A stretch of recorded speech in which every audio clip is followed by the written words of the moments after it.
Chapter 1. On board the Parvina. Leaning on the rail at the stern of the cruise ship Parvina, sipping his champagne, Eddie Munro looked out across the water and into the darkness. There was a warm, gentle breeze, and the sea was calm except for the dizzy trail of water churned up by the ship's angry propellers. It was a beautiful evening, and there was no one else on deck. Eddie liked it that way.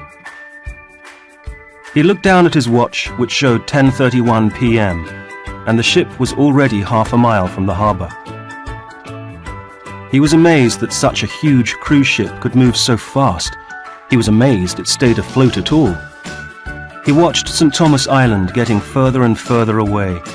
He stared at the silhouette of the island, at its faint black shapes of hills rising up into the night sky. Eddie smiled to himself as he noticed he could no longer see where the lights ended and the stars began. He finished his champagne and, for good luck, threw the glass far out into the sea. He never heard it drop. He couldn't see much at all in the warm Caribbean darkness, but he noticed for the first time how high up he was. The sea was a long, long way down, he thought. At this point, his wife Lynn came out looking for him, wearing her long black evening dress and the silk purple scarf she had bought on the excursion earlier in the day. Her hair was dark and short, with plum-coloured highlights. He turned to put his arm around her as she joined him. He noticed her perfume, a powerful and luxurious scent. "Hello," he said, turning round. "You smell nice, and you look lovely. Are you married?" "Yes, thank you. To a very wealthy man, so you have no chance," she said, smiling. "Ah, but so am I." "Ah, so you're married to a wealthy man, are you?" "I mean, I'm wealthy. Very rich, in fact." "Well, aren't you the lucky one?" Lynn said. "Yes, so if you're lucky, I might buy you dinner," said Eddie, turning back to look out to sea once more. "Well, lucky me. How can I refuse such charm?"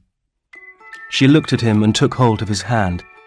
She smiled and stared out into the night too, to the island which was now even further away. "I thought I'd find you out here," she said. "How many glasses have you thrown into the sea this evening?" "Only 2, he said. "Eddie!" "It's good luck." "No, it isn't. Not if you're a fish and you get hit by a glass." "The fish might like it. It's probably quite boring being a fish. The sudden arrival of a champagne glass might brighten up your life." "Or end it," she said. "It's fun," said Eddie. "You should try it." "I think I've had enough champagne," his wife said. "I love the way the glass disappears the minute it leaves my hand and the sea eats it up. You can't see it falling and you can't hear it hit the water, but you know it's landed, dived in and sunk to the bottom. Imagine a tiny glass holding a giant ocean." "You think too much," she said, moving away and pulling him with her. "Why don't you come back inside? They're serving coffee, and I think there's going to be some jazz." "All right," he said. "Just a few more minutes." "We have 2 more weeks on this cruise, Eddie. You have plenty of time to take it all in." "It's incredible, though, isn't it? So beautiful. It's perfect." Lynn laughed. "It's completely black. I can't see anything in the dark." "I know, but it's all out there. The blue sea, the white sand, the palm trees, the boats, the champagne glasses." "Very funny," said Eddie. Then he pointed to the horizon. "Look over there at the dots of light. Do you think they're lights on the island, or stars?"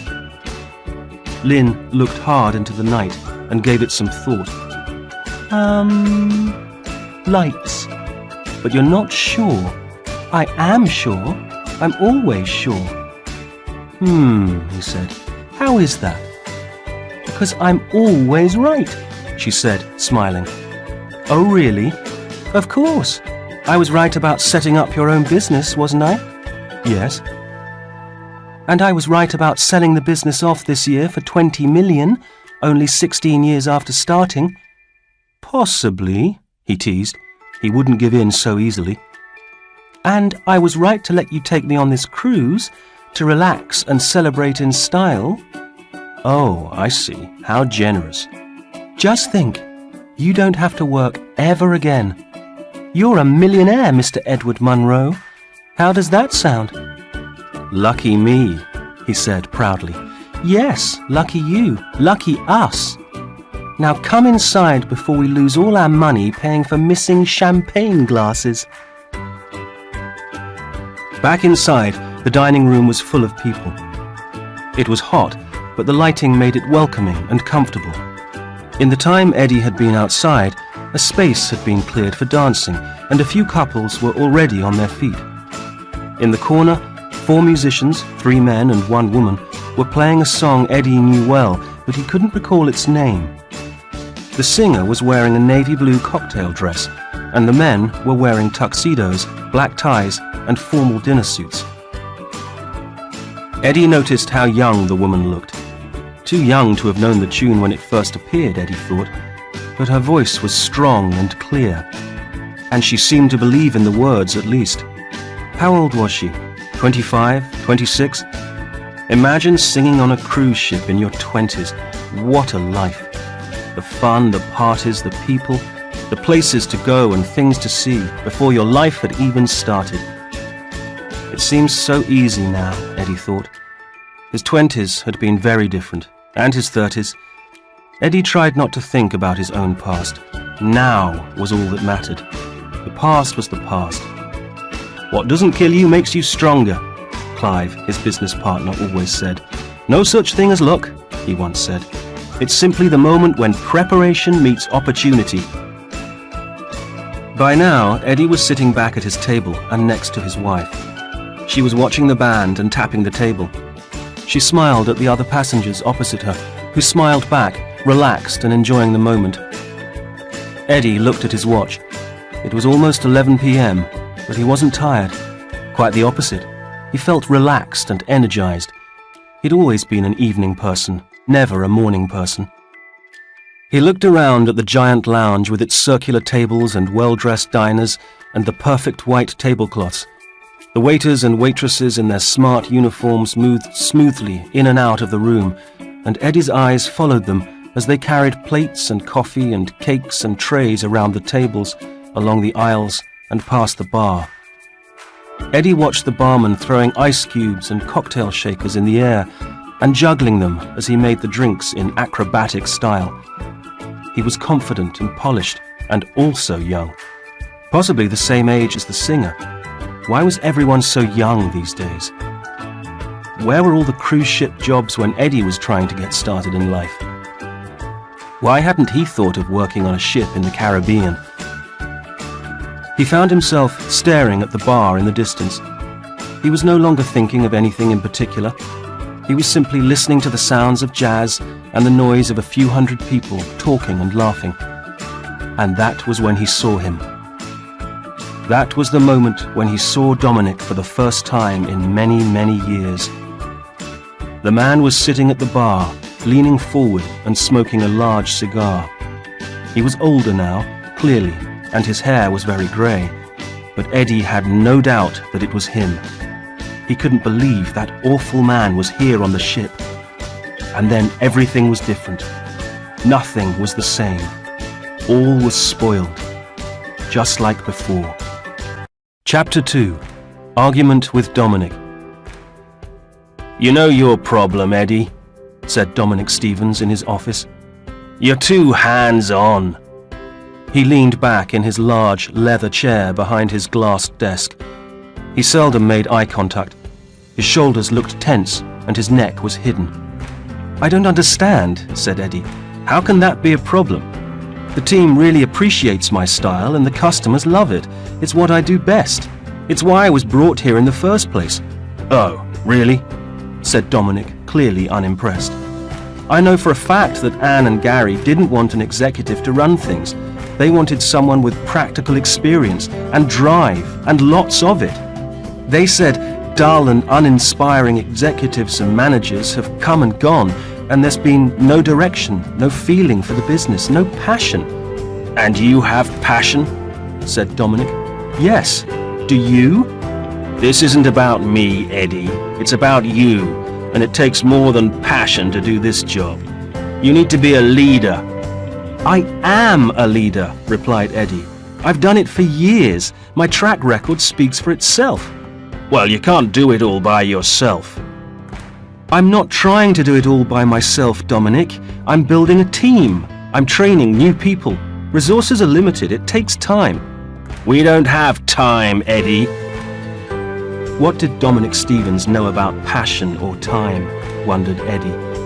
The only passion he seemed to have was being in charge, and golf. He seemed to have a lot of time for that. He even kept his clubs in the corner of his office, and today was Thursday.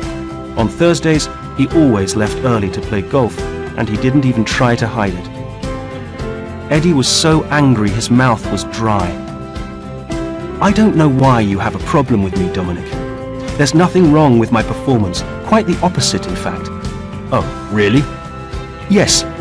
When I joined Fenton's, they were only producing software for small businesses in the UK. They had some accounting packages and sales and marketing databases, but not much else.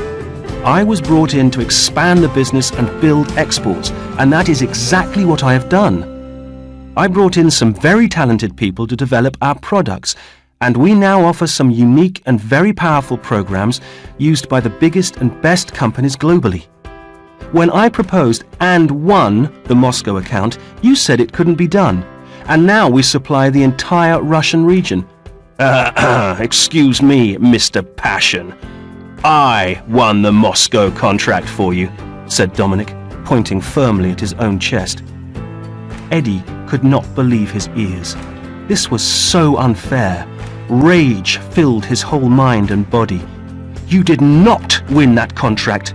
You knew some of the people in the Russian State Department there, that's all. I spent most of last year and the year before going to Russia and working long hours to build a business plan that would work. Don't take the credit away from me, Dominic. Without me, this company could never have won such a high-profile project.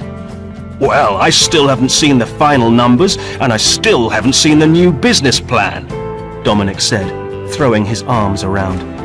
Yes, you have. I've kept you informed the whole time with numerous emails. Oh, emails. I don't have time for emails. I get about 300 a day. How on earth can I keep up with all that? Well, it would help if you didn't play so much golf, Eddie wanted to say. It would help if you let me do my job and didn't interfere. It would help if you weren't so aggressive. Instead, he tried to remain diplomatic and said, Well, if you don't read my emails, how can we communicate? Simple. Pick up the phone. He made it sound so easy. This was ridiculous. I do call you, Dominic. You're never there. I leave messages, but you don't call back. When we do get time to meet, I don't think you're really listening. I'm always listening to you, Eddie, said Dominic in a weary voice. Because you talk so much. That's all you ever do. Talk. You're making personal comments, and that is not professional. I talk because I'm passionate, and I deliver. If I say I'll do something, I do it, and within budget, and you know it. You were not on budget. Last year you went over budget by £25,000. Not this again. Eddie was so tired of the same story. I can account for every penny my department spent. No one seems to know what happened to that £25,000. Dominic looked at him accusingly. Don't look at me like that, said Eddie. Like what? Look, the way I see it, Eddie began. But again he was cut off in mid-sentence. Dominic always interrupted everyone. He was like a spoilt child. And so the situation was impossible. Eddie simply wanted to leave. He could no longer focus. He could never win. Eddie came out of the office. His whole body was trembling, and he tried very hard not to slam the door. 3. Someone from the past. You all right, Eddie? Asked Lynn, who had noticed Eddie staring at the bar. Eddie took a moment and then said, Yes, fine. Why? But he was still lost in thought. He wasn't sure if the ship was moving or if he was dizzy. You look so serious. Come on, let's dance." He was still staring at the bar. The man was still there. It was Dominic. Sitting at the bar barely 50 meters away, drinking and smoking. As simple as that. Was the world so small, thought Eddie? Couldn't it be a bit bigger? Why here? Why now? After all this time? Why on this ship? A familiar sickness in his stomach returned. "Well, don't get too excited, will you?" Eddie heard his wife say. "Sorry?" he said, turning his attention to Lynn. "A dance! Can we dance?" said Lynn impatiently. "Yes, sure, sorry." They both got up and walked to the dance floor. They held each other and danced slowly for the final verse of yet another song whose name Eddie couldn't remember. Turning in the dance, Eddie was pleased that Lynn was there with him as he tried to take in the fact that he was now staring at the distant shape of Dominic Stevens on the far side of the ship's dining room. The man Eddie saw now turned to watch the dining room and the dancing. He was hidden in a fog of his own cigar smoke. How Eddie had hated him, and how, after all this time, he still hated him. The memories, the anger, the pain. "Are you sure you're feeling all right, Eddie?" asked Lynn when they got back to their cabin. Eddie was sitting on the bed, staring into space. "Yes, just tired. I think I'm still jet-lagged, and I'm tired after walking on the island today." "You sure?" "Yes." "That trip on the glass-bottom submarine was amazing, wasn't it?" "Yeah," said Eddie. But he still couldn't think straight. His mind was filling up more and more with the terrible realization that Dominic was on the ship. Lynn knew him too well. "Eddie," she said, sitting down beside him, taking his hand and looking at him. She stroked the back of his head. "What's wrong?" Eddie had decided to accept that the trip was now spoiled. Did he need to spoil it for his wife? She didn't have to know. They would have their luxury cruise and go home to a new life. The ship was big enough. Dominic and Eddie both looked older, and Dominic probably wouldn't even remember him, so why worry about it? But all the old feelings were there again, and Eddie could sense his energy slipping away just thinking about it. It showed on his face, and Lynn could see it. Eddie could never hide much from his wife, and before he knew it, he found himself weakening. "It's Dominic. He's on the ship." It sounded so strange to Eddie to even say those words. There was a pause. Lynn looked more closely at her husband. "What?" said Lynn quietly. "Dominic Stevens? You're kidding." "I'm not kidding, Lynn. I wish I was," said Eddie. "I haven't heard that name in a long time." "Well, he's here." "How do you know he's here?" "I saw him. He was sitting at the bar this evening when we came in from the deck." "Eddie, we were sitting on the other side of the dining room. You could hardly see anything. How can you be sure it was him?" "Oh, I'm sure, Lynn. No mistake. The same fat, lazy bloke, but less hair now, and grey, and fatter." Lynn was still trying to take it in. "Dominic Stevens is on this ship?" "Yes." She waited a moment. "Oh, Eddie." They both sat there for a moment. Then Lynn spoke again. She was already recovering. "Well, look, it's a long time ago, Ed. It doesn't matter anymore. He doesn't matter anymore. He's nothing. You don't have to talk to him." "I know." "It's a big ship," Lynn continued. "It's extremely unlikely you're going to meet him." "I saw him at the bar," said Eddie. "And even if you met him by chance, as I said, he won't remember you." Then she looked closely at Eddie and asked softly, "You didn't speak to him, did you?" "No," replied Eddie. "Of course not." "And did he see you?" "No." Eddie wasn't sure if Dominic had seen him or not. Probably not. "Well, that's okay then," Lynn said, but she knew it was an unhelpful thing to say. "It's not okay, Lynn. It's not okay at all. That man is back." "He's not back. Try to calm down." "Calm down?" said Eddie, raising his voice and standing up. "We lost everything because of him, Lynn. Everything. He cheated and bullied and took it all away." "Yes, I know, Ed, but it was 16 years ago. We've come a long way since then. You and Clive have each just put 10 million quid in the bank." "So what? Dominic got away with it all at Fenton's." "It's all in the past. It doesn't matter anymore." "It does matter. He's still getting away with it. He still looks very pleased with himself." "You don't know that. You don't know his life now. I can't believe we're talking about all this after so long." "Because he's here, Lynn, on the ship, on our cruise." "Eddie, listen to me. Calm down. He and Neil gave you a bad time, I know, but you fought back and survived, and you became successful anyway, without him, in spite of him and the things he said and did.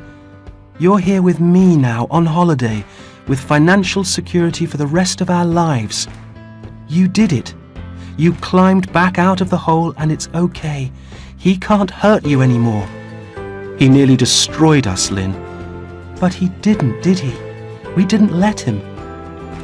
Eddie wiped the tears from his eyes. "I can't believe he's on board. Why? He's still out there, getting in the way, spoiling everything." "He's not spoiling anything. Only if you let him. You've come a long way since he pushed you out." "So why do I suddenly feel so angry? I can't believe it. I think of him in those days at Fenton's from time to time, sometimes a lot, and it never upsets me." "Well, you went through a tough time. It was very hard. If you really did see him tonight, of course that's going to upset you. It's not the same as the occasional memory." "Oh, I saw him all right. He still smokes those hideous cigars." "Okay," said Lynn. "You went through it too, you know," he reminded her. "I know." Another pause. "We lost so much, Lynn. The house, the money, us. I was off sick for a year. A year!" "I know," said Lynn. "There's no getting away from the damage the man caused, but you have to calm down. Nothing is going to happen. You don't have to see him again or talk to him." "Well, what if he takes the same excursion as us at some point, or sits at our table for dinner?" "Eddie, there are almost 2,000 people on board. It won't happen. We can ignore him. Being the sort of person Dominic is, he's probably treated lots of people the way he treated you, so he won't know who you are or remember what he did." "Somehow that makes it worse." "Well, there's nothing we can do about it. If we see him again, or if he even recognizes you, we'll cross that bridge when we come to it, all right?" Eddie was quiet. "All right?" Lynn repeated, holding his face in her hands. "Okay." Chapter 4. After the Argument. Eddie sat in a cafe not far from the office, dipping his teaspoon into a large cappuccino, and tried to think of what he could do about his job. He could leave, but that would mean giving in and letting Dominic have exactly what he wanted. Besides, it would take several months, possibly a year, to find another good job, and he would still have to put up with him in the meantime. He could officially complain about Dominic's behavior. He had a strong case, but that would only make things worse. Somehow Dominic had Gary, the CEO, on his side, and Anne Blake, the financial director, would never support getting rid of Dominic, since she had hired him in the first place. "He's unbelievable. He actually said I was too hands-on," said Eddie, stabbing at his drink with his spoon. "Really?" said Clive, who had left the office and found Eddie sitting in the cafe. "Yes. He also said I wasn't a leader and that Moscow was his deal." "You're joking," said Clive. He seemed genuinely surprised. "That deal was yours. Everyone knows that." "Then he said my communication wasn't good enough." "Hey? He can talk. He's got no people skills whatsoever. Anyway, he never reads his emails." "I know. I told him that. He says I should phone him." And Eddie laughed in disgust. He's never there. Exactly, I said that too. It's pointless, Clive. He doesn't listen and he interrupts all the time. He's so smug. He thinks he's right about everything. At least you're not alone. Everyone has the same problem with him. Well, what is his problem? Well, it's obvious. He's insecure. Well, it's not obvious when you're sitting in a meeting with him. He's a bully in a shirt and tie. All bullies are insecure. Maybe his dad didn't show him any love. Maybe his dad's worse. Eddie tried to smile as he looked out of the window, as if the answer were out there somewhere. Maybe if he were to look long enough, the answer would come and find him. He doubted it. He was exhausted. Clive, how do they get to be in charge, these people? They're utterly useless. He's useless. Yes, and he knows it, deep down. That's why he picks on people and moves responsibility. No one actually knows what he does. Yeah, and by the time they find out, they have to pay him a year's salary and then he gets another job. That's his skill though. He talks well to the top guys. But the real people don't respect him. I spoke to someone at Gallagher's the other week, where Dominic worked for about 2 years. They said the same thing. Do you think he has any idea what people really think and say about him? No, I don't think he does. He's so superior in his own mind, he probably thinks we're all losers. But he knows I'm good. He knows you're good too, and that really irritates him. Because we know this job and he doesn't. He just moves tasks and people around all day and calls it strategy. I know, said Clive. They both stared out of the window. Did you hear what he said to Steve the other day? Asked Clive. No, what? Dominic told Steve that he got the top job because Anne and Gary saw him as a wise ambassador. Wise? Ambassador? Ambassador for what? Who knows? He's in his own dream world. Did he really say that? Yes, and when Steve questioned it, Dominic then said he was older than anyone else anyway. Unbelievable. Who knows what he thinks? He's not like us. I think that scares him. Where do these people come from? I don't know, mate, but they soon move on. We just have to hold on. Look on the bright side. It couldn't get any worse. But Eddie wasn't so sure. Eddie had the feeling that things were going to get a lot worse. And he was right. Back at home, Eddie spent the evening trying to catch up on the work he'd missed that afternoon and looking at the many emails he had sent Dominic. It was a nightmare. Again and again he considered walking away from the job, but it hurt him more simply to give up. Besides, he was enjoying the Moscow project, and he had done so much work for it. When he was in Moscow, he could get on with things. He loved Russia, and he loved the people there. It was such a different world from the UK. And the owners of Zaria, Dima and Tatiana, always made him feel so welcome. Over time, Eddie had had to explain to them some of the difficulties back in London, and they had been very helpful. Eddie was reading one of Dima's emails and smiling again when Lynn walked into the room. Will you be much longer?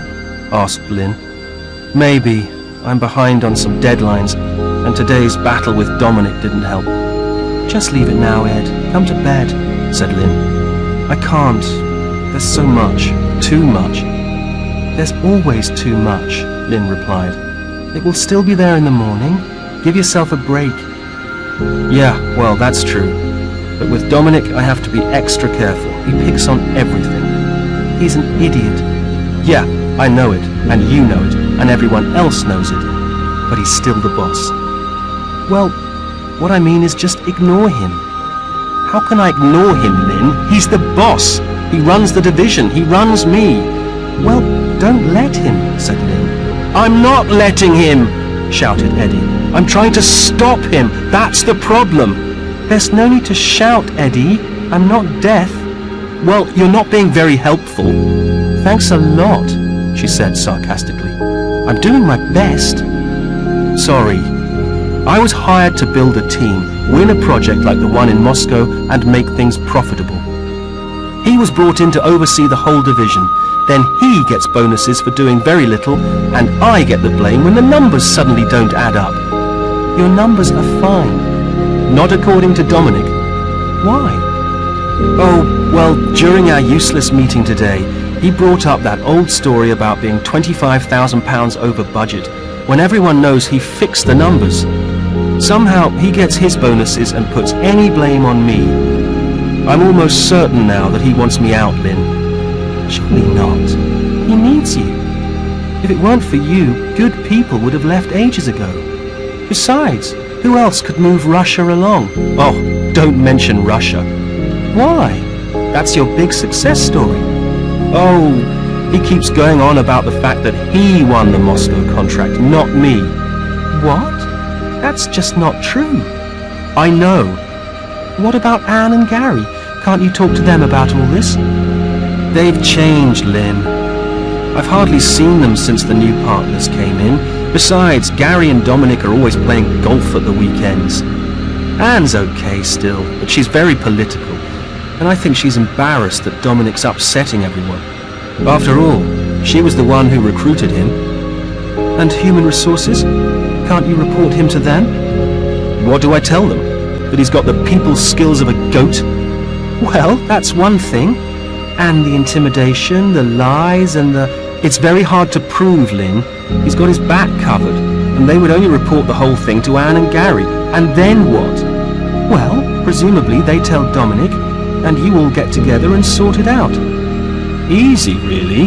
Why didn't I think of that? You know what I mean, Eddie. There's no need to be sarcastic. I'm only trying to help. I hate it when you're like this. Well, you're not living in the real world, are you, Lynn? You're a primary school teacher, for goodness sake. If things go wrong, you all get into a circle and sing a song about it, or draw a picture. It's not that simple when you're in a multi-million-pound business and... But Lynn had heard enough. She was already leaving the room. Eddie stared back at the open screen on his laptop, at hundreds and hundreds of emails. He thought about how much more he had to do before he could go to bed, about the hurt he had caused Lynn, and about the injustice of Dominic and of people like him. Eddie slammed down the laptop lid. The job was broken, the evening was broken, and now his relationship would...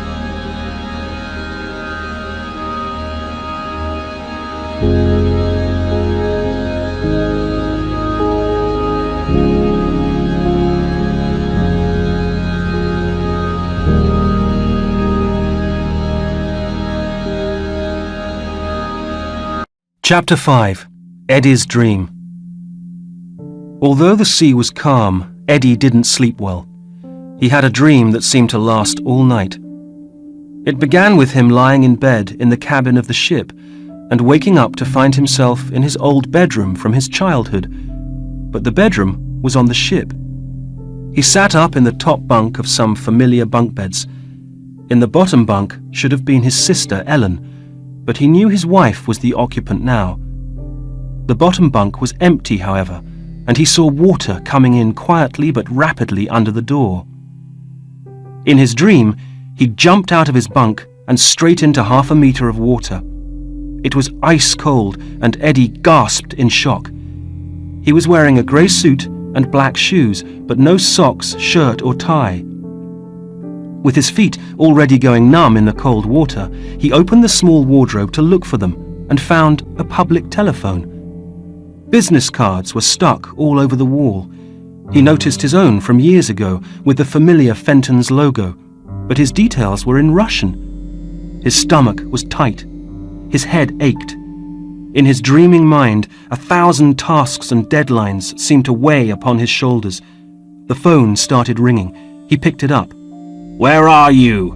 a voice shouted on the other end. It was Dominic. The unmistakable, cold, demanding tone of voice. "Do you know what time it is?" Eddie lifted the sleeve of his suit to look at his watch, but its face was frosted over and unclear. Water had got into it somehow. The hands were barely visible. "I can't tell," he heard himself say. "You can't tell the time? Typical. What's the matter with you? We're all waiting for you. Come on. Who's waiting for me? Where are you? Eddie heard laughter in the background. On the bridge, where do you think? Then the line went dead. The water was up to Eddie's knees now and rising fast. He decided to leave the socks, shirt and tie and make his way to the bridge, dressed or not dressed. How much worse could it be? As Eddie opened the door, water poured in at waist level, and with it, thousands of champagne glasses. Most of them were intact, but many were broken. Too many for Eddie to avoid. His chest and legs were cut many times as he waded out into the corridor. He saw Clive at the far end. "Clive!" he shouted. "Clive, it's me! Over here!" But Clive didn't hear him. He too was struggling with the strong current of water, dragging him down and away at the far end of the corridor. "Clive!" shouted Eddie in his sleep. Opposite Eddie in the dream was a metal ladder which went up to the next level of the ship through a small hole. It was big enough for him to get through.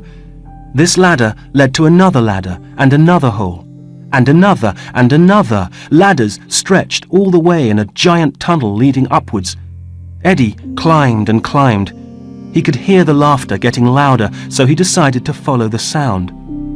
When he reached the top, he suddenly found himself on the ship's funnel. It was dark, and a strong sea wind took his breath away. He was scared and excited at the same time. He thought the funnel would be hot, but it was not. It was at an angle, and he was looking up into the sky, almost touching the stars themselves. "They're stars, Lynn, not lights. You were wrong," he shouted again. In reality, his shouting woke Lynn up.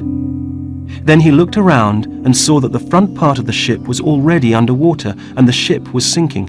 "Lynn!" he shouted. This time it was a scream. That was when he slipped and fell, and in his sleep flung out his arms to save himself. But there was no impact. Instead, he was now standing on the bridge of the ship, which was full of people from work, from his days at Fenton's. People he hadn't thought of in all this time. People he thought he'd never remember again. People he certainly didn't want to see again. Anne and Gary were there, but they were behind Dominic, who stood by the wheel in his captain's uniform, staring at him. He was older now and heavier, the way Eddie had seen him at the bar. "Glad you could join us. We're only sinking, you know." "What's going on?" said Eddie, looking around. The jazz band was playing in the corner, but the female singer was not the girl he had seen earlier. Instead, it was Lynn, singing a song whose name escaped him. "Lynn?" She didn't look at him. She was looking away and singing. "Lynn! What are you doing here?" shouted Eddie, confused and frightened. "I'm the captain. What does it look like?" said Dominic. "No, not you, Lynn. What's she doing here?" She wasn't paying him any attention. More and more people were coming onto the bridge. He saw Dima and Tatiana. They spoke in Russian. Eddie couldn't hear them over the laughter of the crowd. "Shh! I can't hear what they're saying, and I can't remember the name of the song." "Never mind that, Eddie. We've got more important things to do." "What?" Laughter. "We're sinking, no thanks to you." "Why? What have I done?" More laughter from the crowd. A familiar face appeared. It was Neil. "Champagne glasses, Eddie. Champagne glasses," he said. "What about them?" "What about them?" shouted Dominic. "They put a hole in the ship, you fool." "That's impossible." Fear filled Eddie's mind and body. "Oh, really? Take a look around. Glass everywhere. Holes in the side of my ship." "It's not your ship," protested Eddie. "Who cares? We'll be underwater in 10 minutes. 15 at the most," added Neil. "Shut up, Neil. You're only here because of Dominic." Then he heard a loud buzzing.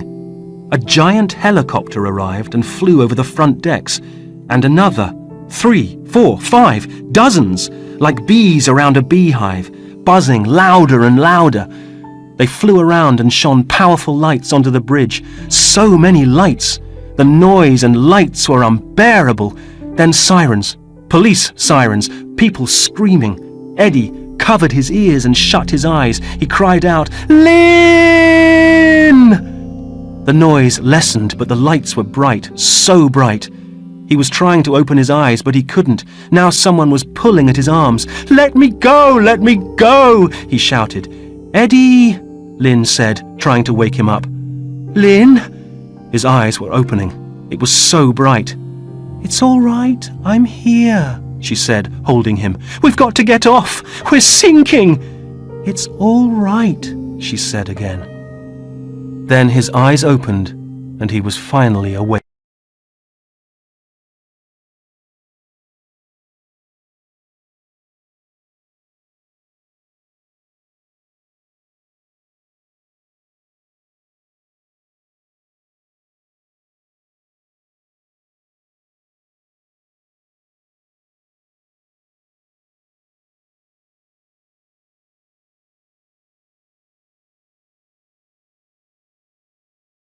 Chapter 6.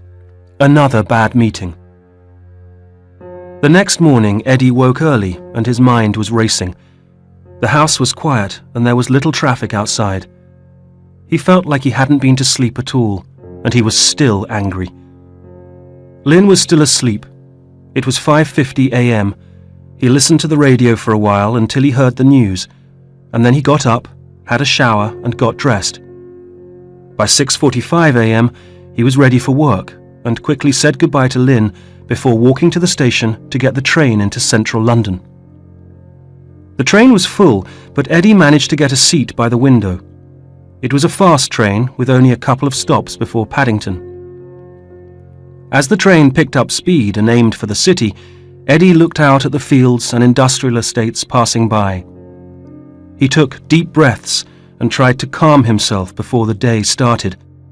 He thought about his conference call with Moscow at 9:30 a.m., his scheduled sales meeting at 12 noon, and a lunch appointment at 1:30 p.m. with Neil Skinner in production.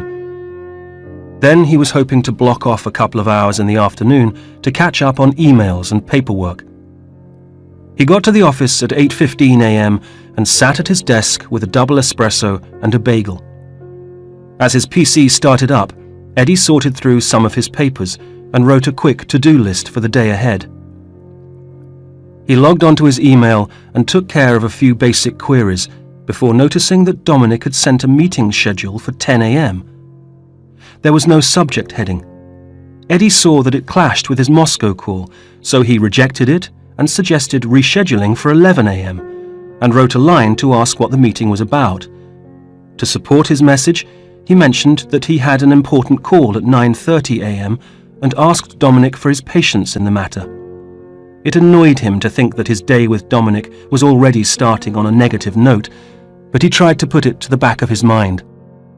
By 9 a.m., the open plan office was filling up, and Maxine, Paula and Gavin arrived, who all worked in Eddie's department and sat near him in the office. "Hi Ed, how's it going?" asked Paula. "Fine, thanks," replied Eddie. "How was the meeting with Dominic yesterday?" asked Gavin. "Oh, well, you know, a challenge, shall we say," said Eddie, trying to smile and not give too much away. "I bet it was. Rather you than me, mate," said Gavin. Eddie knew that Gavin and the team were on his side, but what could they do? Eddie went back to dealing with his emails and preparing for the call to Moscow at 9:30 a.m. At 9:20 a.m., his phone rang. It was Dominic. "Did you get the meeting schedule I sent? 10 a.m. this morning?" "Yes," I replied. "I can't do that time. I've got a call at 9:30 with Dima and his team in Moscow. I'm dialing in Adam in IT, who needs an update on the platform they're using for the new software." "It's too early for IT. Why are you bothering them with this?" "Because we need their input on—" "Look, Eddie, forget IT and forget your call. Do it tomorrow." "I can't. It's taken ages to find a time when we can all—" "You and I have a meeting at 10. "What about?" "Let's discuss that then. Okay?" Dominic hung up. Eddie glanced around and noticed Maxine looking at him. "You okay?" she asked. "Not really. Max, can you get hold of Dima for me and ask if he can reschedule the call for any time this afternoon?" "He won't like it," she said. I know, tell him I'm really sorry, and tell him Dominic has to see me at 10 a.m. Tell him I didn't have any warning. He'll understand. Eddie tried to smile again. This smile was more fake than the last, and Maxine could see it. Okay, she said. Eddie calmly got up out of his seat and walked across to the far side of the office floor, took the lift upstairs and went into the gents' toilet. It was empty. He went to the sink, turned on the cold tap, collected water in his cupped hands and splashed it on his face to freshen up. The situation was impossible, he thought. Eddie felt he could no longer do his job. For a moment or two, he stayed where he was, leaning over the sink, staring at the pouring water and watching it go down the plug hole. Then he looked up, reached for some towels and dried his face. At that moment, the phone in his pocket announced the arrival of a text with the sound of a mystical harp. It was from Lynn. Sorry about last night. Hope you are okay. Stay strong. D is a useless robot and he knows it. Love you, L. Kiss. Eddie smiled and punched back a quick reply. Thanks.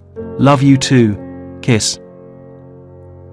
The text and cold water seemed to give Eddie enough strength to go back and face another meeting with Dominic. It was almost 10 o'clock. He had enough time to grab a coffee before going to Dominic's office. Eddie knocked on the door, walked in and sat down. Dominic was engrossed in something on his PC. Without looking up, he muttered, "I'll be with you in a moment," and spent the next 5 minutes doing more work and ignoring Eddie. He even made a phone call to someone Eddie had never heard of. Eventually, Dominic turned his attention away from his computer and onto Eddie. "Right. What's the latest from Moscow?" "I haven't called them yet." "Why not?" Dominic's tone was sharp. Eddie was always amazed at how unpleasant and cold this man was. Was he like this at home? What kind of friends did he have? Did he have any friends? "I had a call planned for this morning at 9:30, but you asked me to change it so that we could have this meeting." "So when are you talking to them?" "I don't know yet," said Eddie. "You need to get a call sorted as soon as possible. Well, Maxine's doing that now." "Maxine shouldn't be doing that sort of thing. She's only a temp." "Well, she sometimes takes phone calls for us in the office and sets up meetings." "She's not a secretary, Eddie. She's a student. She types in data. You can't ask her to phone our biggest customers." Eddie's face was red. He could feel it. Already things were out of control. "She's only setting up a conference call," he said. "Do it yourself," said Dominic impatiently. "Fine," said Eddie. It wasn't fine at all. "And copy me in on the schedule. I want to join the call." "Why?" "I want to find out when Dima's going to order the rest of the software for all the offices in the region." "Dominic, please leave that to me. This call is more for product training and looking at any specific problems so far. I don't want to distract him with pressure for more orders. We have time for that." "We don't have time, Eddie." "Yes, we do. At least until my next visit to Moscow. That's when we will be looking at the next orders. As a matter of fact, I've got a meeting with Neil in production today to look at costs." There was a knock on the door and Neil Skinner, head of production, walked into the office. Well, well, here he is," said Dominic. "Come in, Neil. We were just talking about you." "Nothing bad, I hope," said Neil. His smile was insincere. He was a very tall, thin man who always looked pale and wore dull suits. The grey man, they called him in the office. Neil was Eddie's main contact in production for all things related to the Moscow project. He was a cold character who took himself very seriously and had little sense of humour. Like Dominic, he had a superior manner and was stubborn. When engaged in conversation, he looked at the other person critically, judging them negatively. Neil always tried to give the impression that he knew everyone and that he was in charge, but it was clear he was not really comfortable in his role and didn't really know what he was doing. He hid behind business jargon, name-dropping, and things he'd learned from going on too many training courses. But bosses liked him. Employees and customers did not. They thought he was a waste of time. Eddie knew he was a waste of time. "Neil, thanks for joining us." "No problem," Neil replied. So agreeable, so good with the boss around. Neil crossed his long legs and folded his arms. Eddie now had a feeling that this meeting had been arranged and that Neil was part of it. It was no coincidence that he had turned up at that point. "Did you see the match last night?" Neil asked Dominic. Still no smile. "No, I missed it. I heard that new defender Slater scored an own goal and saved us. That was very kind, thank you." "We're still 5 points ahead of you, though." "But not for long. You've got Chelsea on Saturday, and then you're away to Liverpool the following week." "Gentlemen," interrupted Eddie, "if it's okay with you, could we get back to business?" "The thing is, Eddie," said Dominic, "we need more people on the Moscow account." Eddie wasn't sure where this was going, but he was slightly encouraged by the possibility of getting more assistance. "Right, that's good," he said, trying to be positive. "We're short-staffed, as you know, and we could use more help." But he still wasn't sure why Neil was there. He remained still and quiet, looking first at Dominic and then at Eddie. "So Neil has agreed to take charge and give you guys a hand." Dominic looked back at his computer screen, then tapped something on his keyboard. Eddie looked at Neil. "Take charge of what, exactly?" he asked, looking back at Dominic. "Take charge of the account. In Moscow." Dominic gave a little laugh. Eddie went cold. He could feel the sharp blade of realization enter his back. "Are you moving to Moscow, Neil?" he asked, confused but hopeful. "No, mate. I'm staying in London." Neil smiled his superior smile. Eddie did not like the sound of this. He didn't like being laughed at either. Eddie turned his attention to Dominic. "Dominic, I don't quite follow. What's going on?" "I've decided to make some changes in the team. Neil has a lot of experience in this field, so you will report to him. He is now head of product and business development. It's a new position." Neil kept his eyes on Dominic the whole time. He looked very pleased with himself, as if he was waiting to be given a trophy of some sort. "It makes sense, Eddie, really," said Neil. "I'm not interested in your opinion," snapped Eddie. He was trying to stay calm, but inside he was ready to explode. He tried to keep his voice steady. He leaned forward on Dominic's desk and looked him in the eye. "So what's my position?"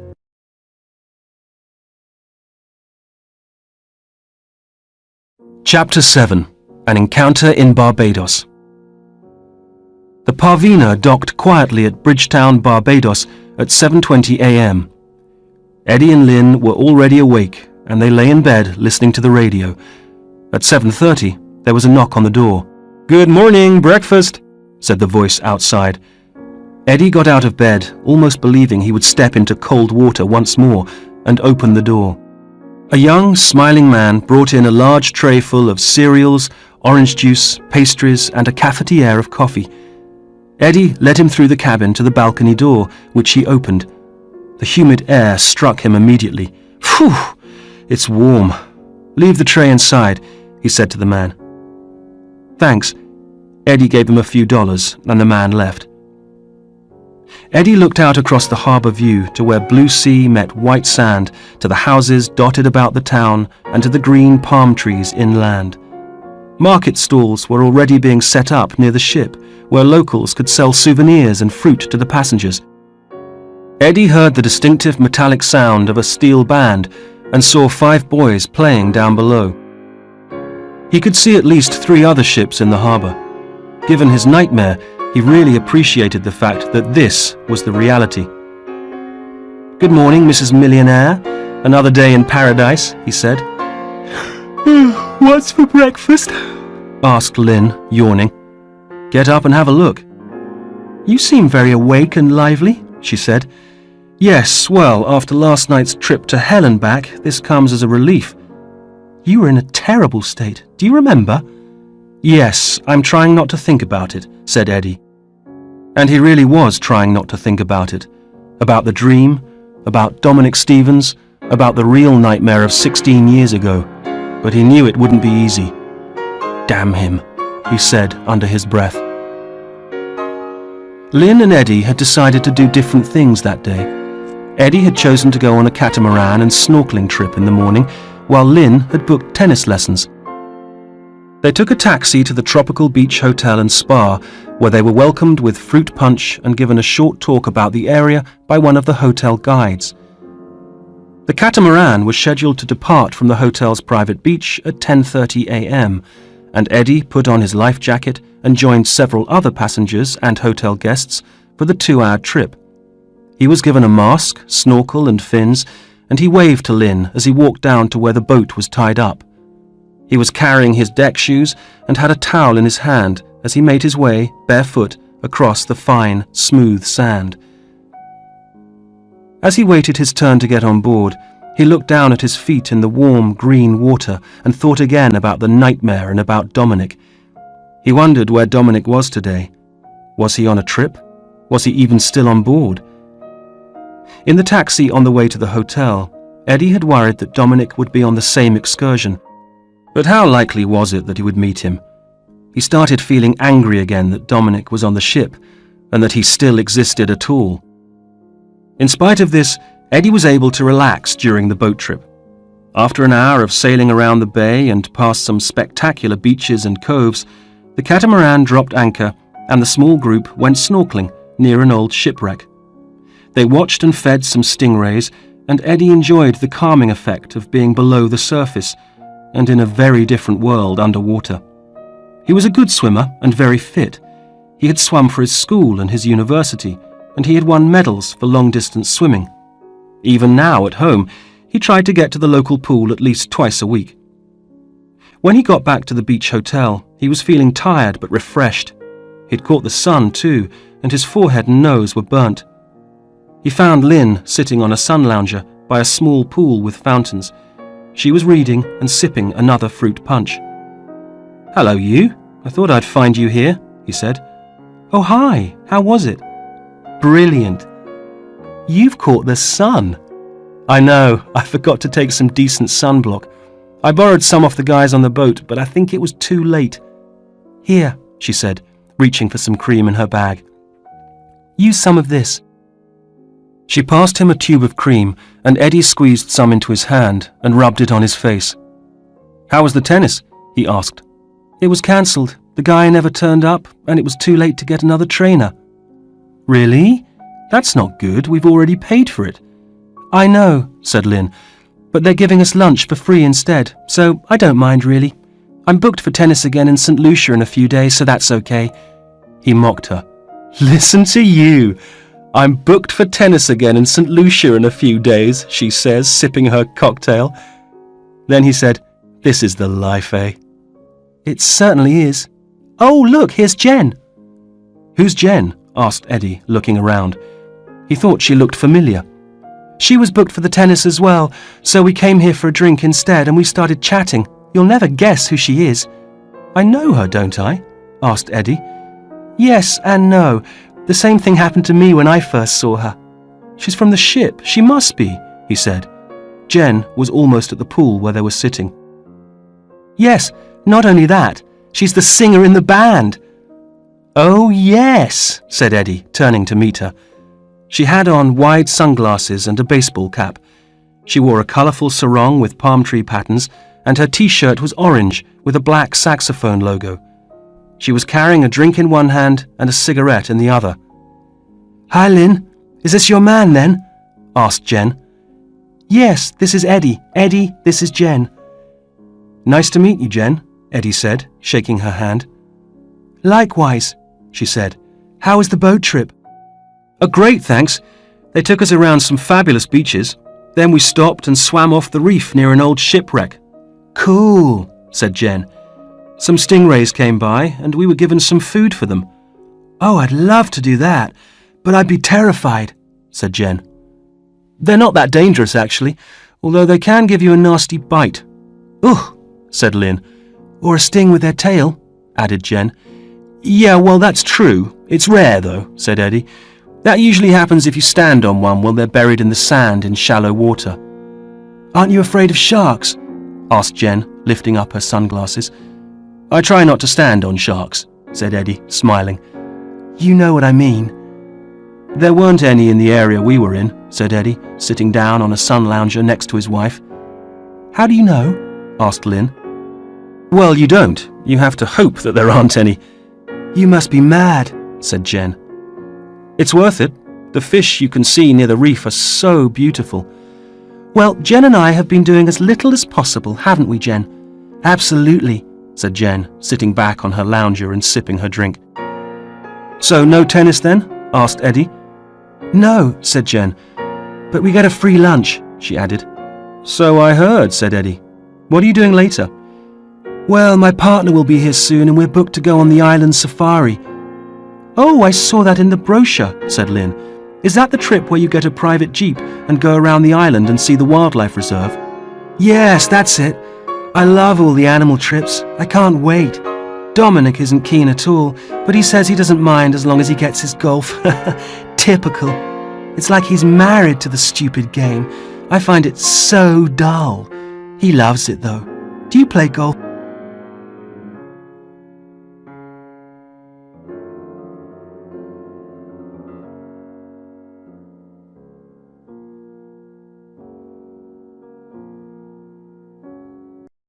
Chapter 8. Eddie's Departure. So what's your position? Asked Clive later that evening at Eddie's house. Eddie had come straight home after the meeting and no one had been able to reach him.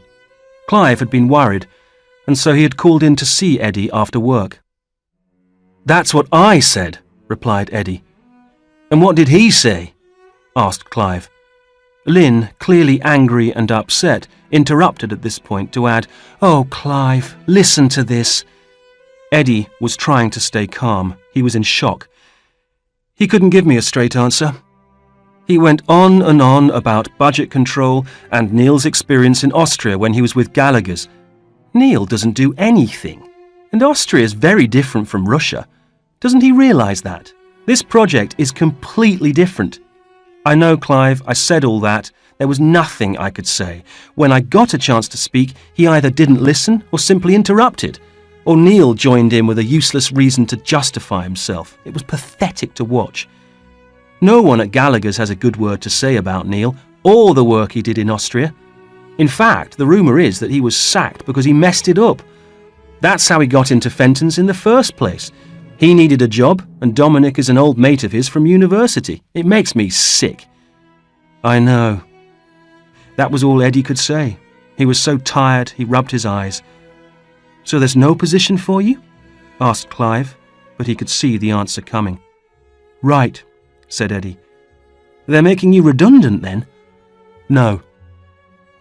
Clive was confused, and Eddie could not bring himself to say any more, so Lynn continued for him.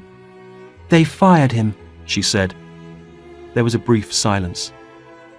They what? Can you believe it? It's disgusting, said Lynn. Clive turned to Eddie. I don't believe it, he said. Neither do I, said Eddie, staring into space. Fired for what? He's using the issue about the £25,000 in last year's budget, but he also said I was a negative influence on the project and not hands-on enough. You have got to be joking. Neither Eddie nor Lynn said anything. It was no joke. You're very hands-on. The other day, he said you were too hands-on, didn't he? Exactly, said Eddie. And in what way are you negative? You're more enthusiastic and positive than the two of them put together, said Clive. Eddie didn't say anything. He just wants a yes man, continued Clive. Neil is the true corporate yes man. He plays the game and does what he's told, but he's useless otherwise and too frightened to say anything and rock the boat. Who would want to be like that? These guys think they're above everyone else. It's as simple as that. They have no idea what other people really think of them. They either scare you so you won't tell them, or they just talk over you in case they look weak. Meanwhile, Neil gets a job and Eddie doesn't, said Lynn. It's funny, but I really don't care anymore, said Eddie. They deserve each other. I don't want to be a part of their grey world with their grey suits and grey ideas. They have no imagination, only a selfish need to justify themselves. They can't do this, surely. Lynn asked Clive. They can, and they have. But it's unfair dismissal. You can take them to a tribunal. I'm not sure I can cope with that, said Eddie. But you have to, said Lynn. You've got to fight it. All I do with him is fight. Now he has Neil to do his fighting, and he says he has the full support of Anne and Gary, so they're no help. You should have played more golf, Ed, said Clive sarcastically. Eddie thought about that for a moment and then said, Now that I have no job, maybe I'll have the time. The next morning, Eddie went into the office early again to clear his desk. There were only a few people there. He saw Adam from IT who came over to him.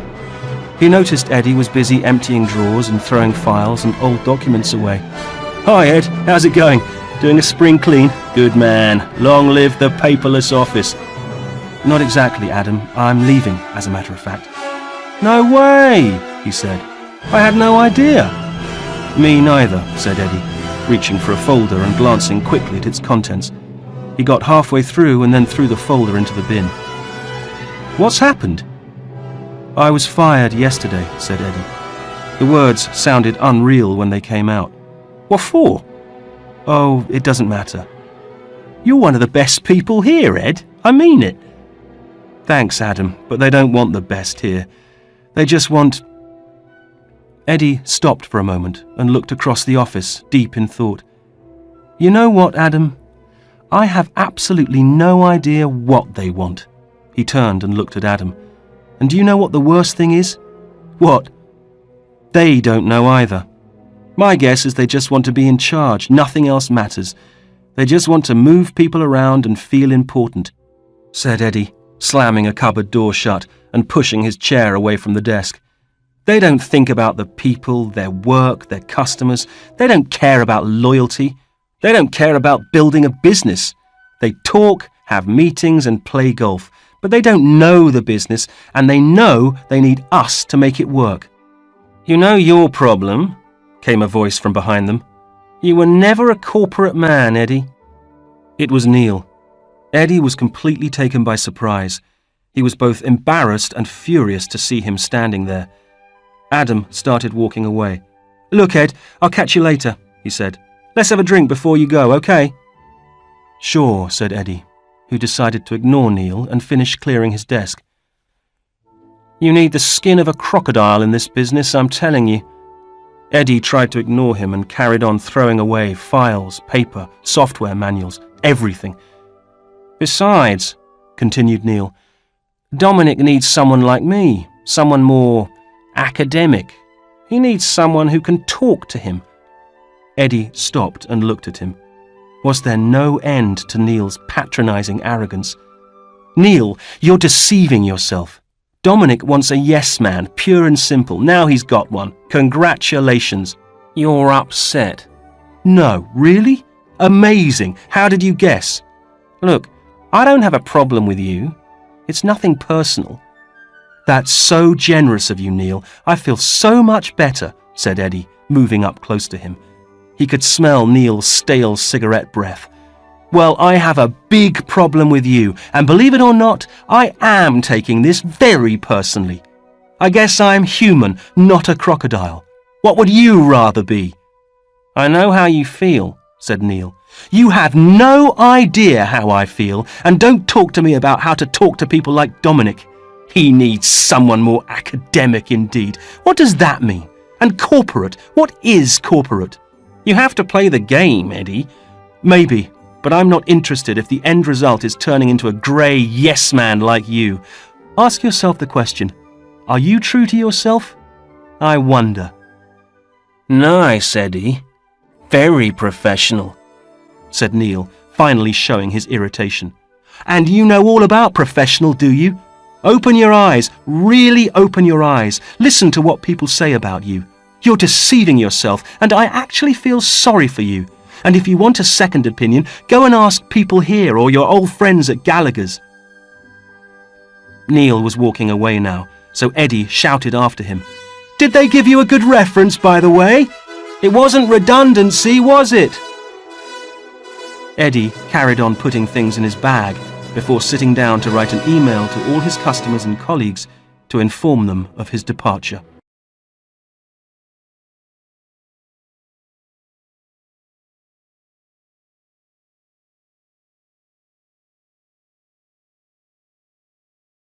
Chapter 9. The Fight. As Dominic Stevens came out of the hotel towards them, Eddie froze. He looked at Lynn, and her face said the same. Before they could make an excuse to leave, Dominic was already on the cafe terrace.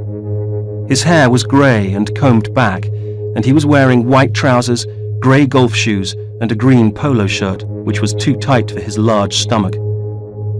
It was definitely Dominic. The same hard face, but now with a dark tan, though his chin and cheeks were fuller than the last time Eddie had seen him. He looked older and different. "Hello, everyone. New friends, I see," he said, putting out his hand. In a reflex action, Eddie noticed his hand go out to shake Dominic's. He instantly felt he had betrayed himself. Dominic's handshake had not changed. His palm at an angle, the fingers locked tight, difficult to grip. "Do not enter," it said. Again, automatically, Eddie lifted his sunglasses to be polite, but Dominic kept his on. Eddie waited for the moment when Dominic would recognize him, but he did not. This cannot be true, he thought. Is this really Dominic? After all this time, am I shaking hands with him and he does not know me? He looked at Lynn, who was shaking his hand too. Eddie could see that she was not comfortable either. "Nice to meet you," she said, putting on her best smile. "How was the tennis?" Dominic asked, leaning on the back of Jen's chair. "Cancelled," she said. "Then I met Lynn and we've been working hard on cocktails since we got here." "Ah, it's a hard life," he said. Yes, thought Eddie, it can be very hard, and some people make it harder. His head was quickly filling up with flashes of memory, angry words and images. "So what are you guys going to do?" asked Dominic. We've got to get back to the ship," said Eddie. "I thought you were staying for the free lunch," said Jen. "Ah, there's no such thing as a free lunch, eh, Eddie?" Eddie wasn't sure if Dominic had recognized him. Maybe, maybe not. Or maybe he was unsure and was playing for time. He never showed much emotion, and behind the dark glasses he looked almost robotic. "I don't really know," said Eddie.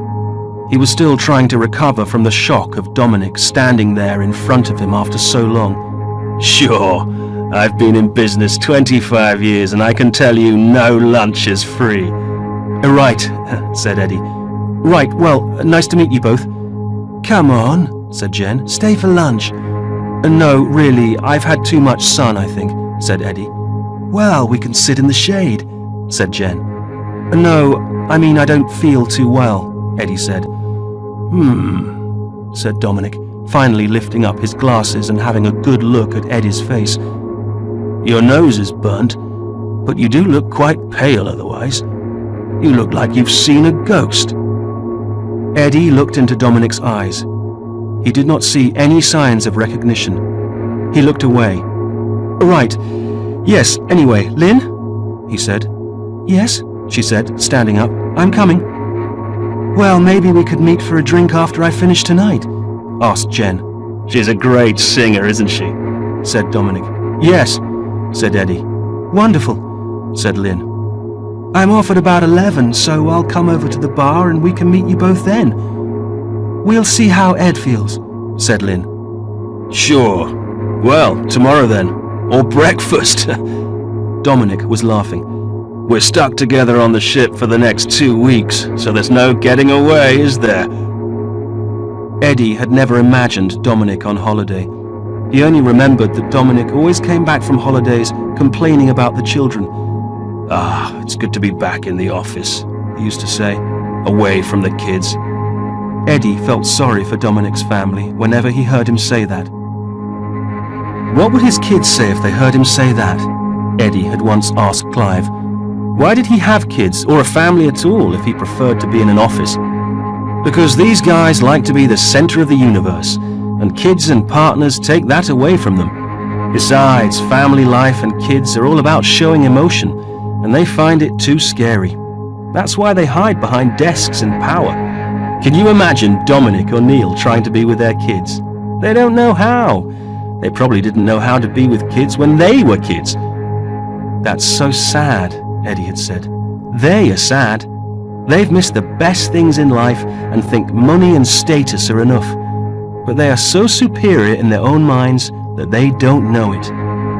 So they're actually happy? Ignorance is happiness? Maybe. I'm not so sure. How often do you see these guys relax, laugh, or even smile? True. Well, there's your answer. Eddie? Lynn's voice suddenly brought Eddie back to reality. Eddie, are you coming? Yeah, sorry, he said. See you guys later. Bye, said Jen and Dominic together. Eddie and Lynn walked back through the hotel to the taxis. As they went back to the port and the ship, Lynn spoke first. Well? He looks older. He's still got that arrogant look, and he's put on a lot of weight. Eddie glanced out of the window. Are they married, do you think? What happened to his wife? Don't know, said Eddie. I hope she left him, for her sake. I wonder what Jen is doing with a man like him then. Goodness knows, he's old enough to be her father. The taxi moved along the harbour and past the yachts in the marina. Eddie was shaking his head in disbelief. I don't believe it, Lynn, he said. Can you believe it? No, but at least he doesn't remember you, she said, looking at him. Eddie kept staring out of the window. Do you think not? He said. Oh, come on, it's over 16 years, Ed. If he had remembered you, he would have said something, don't you think? Well, not necessarily. You never know with him. I never knew with him. He's a snake. A fat snake now, of course, but still a snake. Maybe he's changed, said Lynn, hopefully. I doubt it. The taxi slowed down and stopped near the gangway for the Parvina. They paid the driver and got out. It doesn't matter if he's an angel now. I'll never forgive him. The three things I hate most in the world are arrogance, bullying, and betrayal. He's guilty of all three. Well, let's hope he doesn't remember you. We don't have to see them anyway. He's with the singer of the ship's band, Lynn. We'll see him every night. Lynn walked in silence onto the ship and into the reception deck. What could she say? That night, Eddie and Lynn had dinner in the main dining room, which was full, as it was every night. As the sun went down and the room got darker, Eddie found it harder to see if Dominic was in the room or not. Throughout dinner, he had expected him to turn up, but he was not there. As they finished dessert and drank their coffee, however, Dominic appeared and took a seat at the bar to watch Jen. There he is, said Eddie. Oh yes. Well, maybe we could go back to the cabin or the casino. No, Lynn. We're not letting him push us around again. But he'll soon see us and come over. I doubt it. He was always antisocial. Maybe he's changed. You keep saying that. People like him never change. Eddie sipped his coffee and said, I think I need to know for sure if he remembers me. I'd feel a lot happier. But why, Ed? What good will that do? She asked.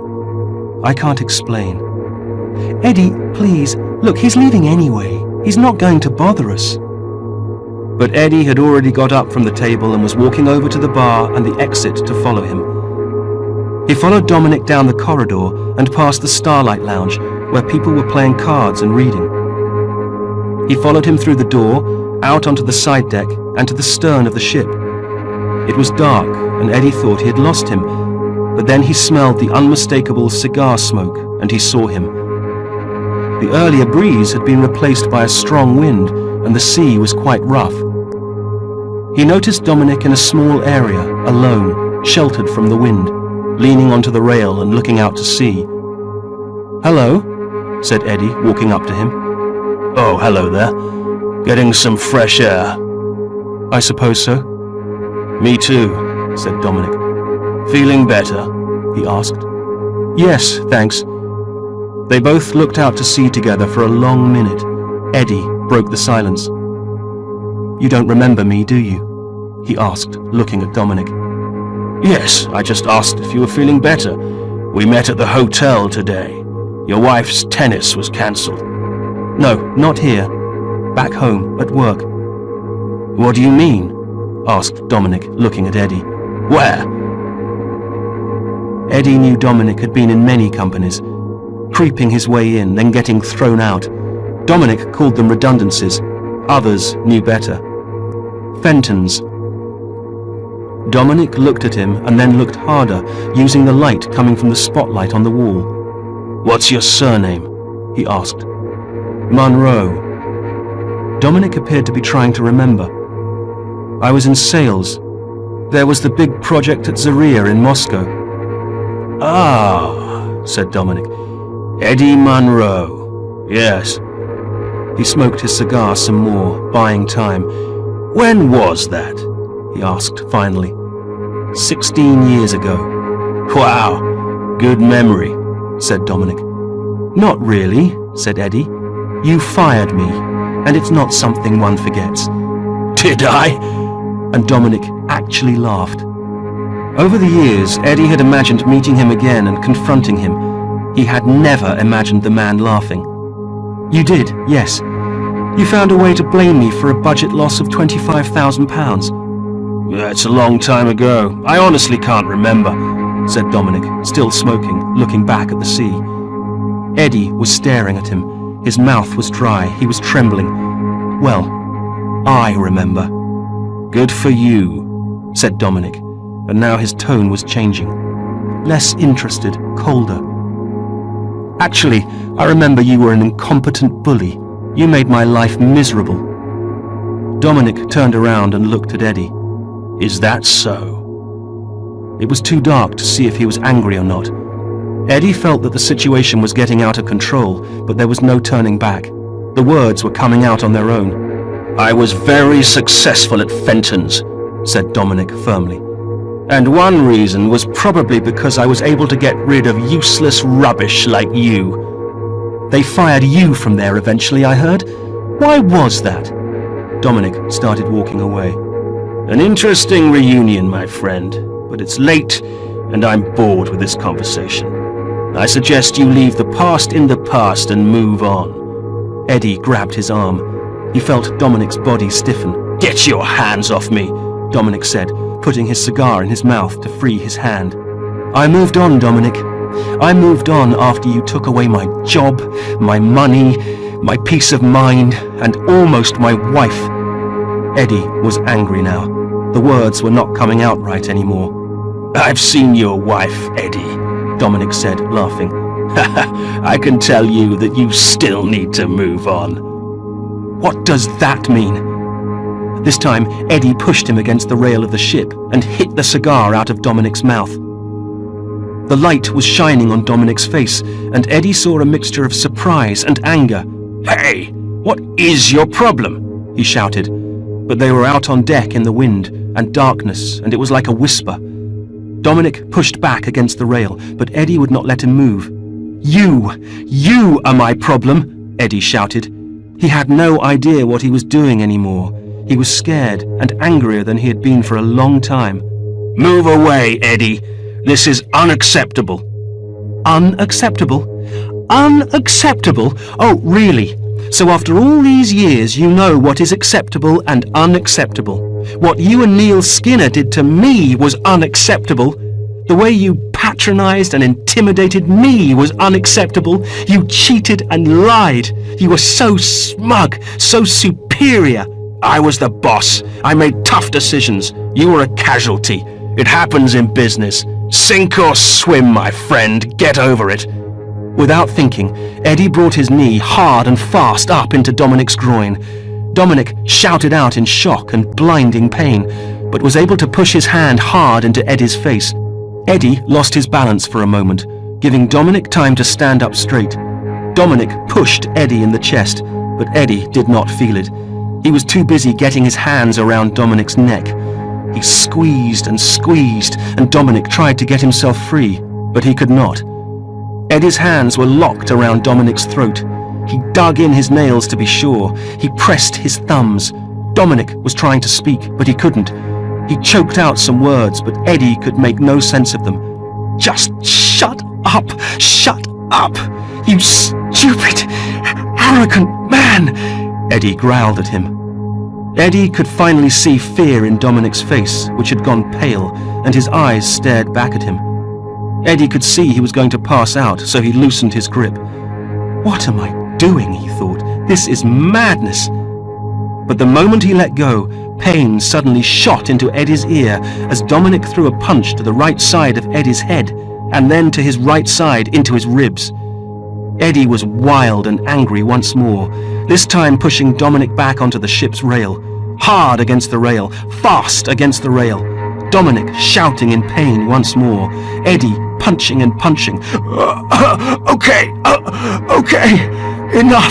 enough, stop, pleaded Dominic, his arms up in defense. Eddie stopped. He loosened his grip again and waited for a reaction from Dominic, but none came. Eddie stood back and watched Dominic try to stand up against the rail. Dominic was holding his stomach and breathing heavily. He coughed a couple of times. His head was down. Eddie was out of breath himself. He hadn't been in a fight since he was 15. It felt just the same even as an adult. Tiring, frightening, and sore. That time there was a crowd watching. This time there was no one. "Don't come near me or speak to me again. Ever. Do you hear me?" Dominic was still trying to get his breath. Either he could not speak or he did not want to, but he said nothing. Eddie took one last look at him and backed away until he was at a safe distance. Then he left the deck and went back inside. That was the last time anyone ever saw Dominic.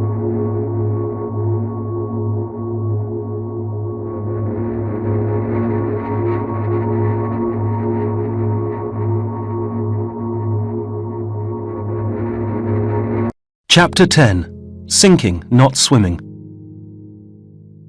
For a few days after his dismissal from Fenton's, Eddie actually felt quite excited. He was relieved. A great weight had been lifted from his shoulders. But this feeling did not last long, and he soon started to feel irritable and later on angry. For weeks, he couldn't get Fenton's and Neil and Dominic out of his mind. He thought over and over again about the injustice of it all. He thought about all the arguments and frustrations, all the work he had done, all the work he could have done, wasted. He missed his colleagues and a sense of belonging, and he missed going to Russia and working with Dima and the team.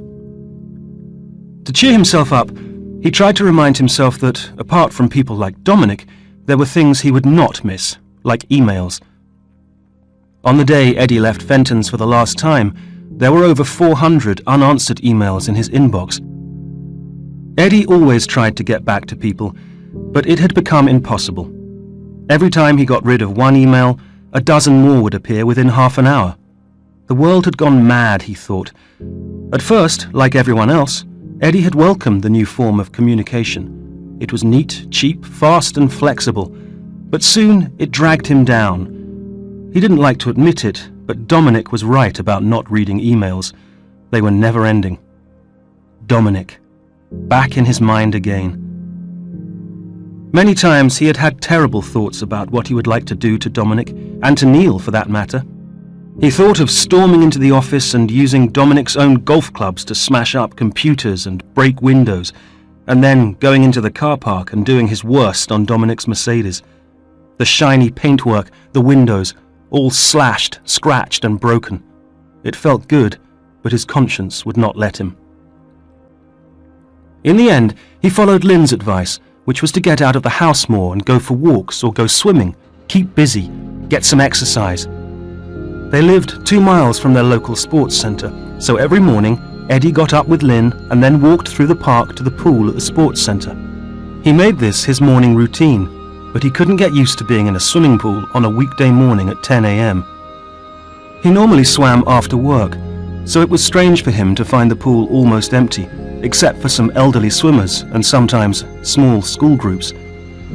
As he sat in the cafe afterwards, drinking a coffee or two, he always felt better. He wanted to stay there all day and hide.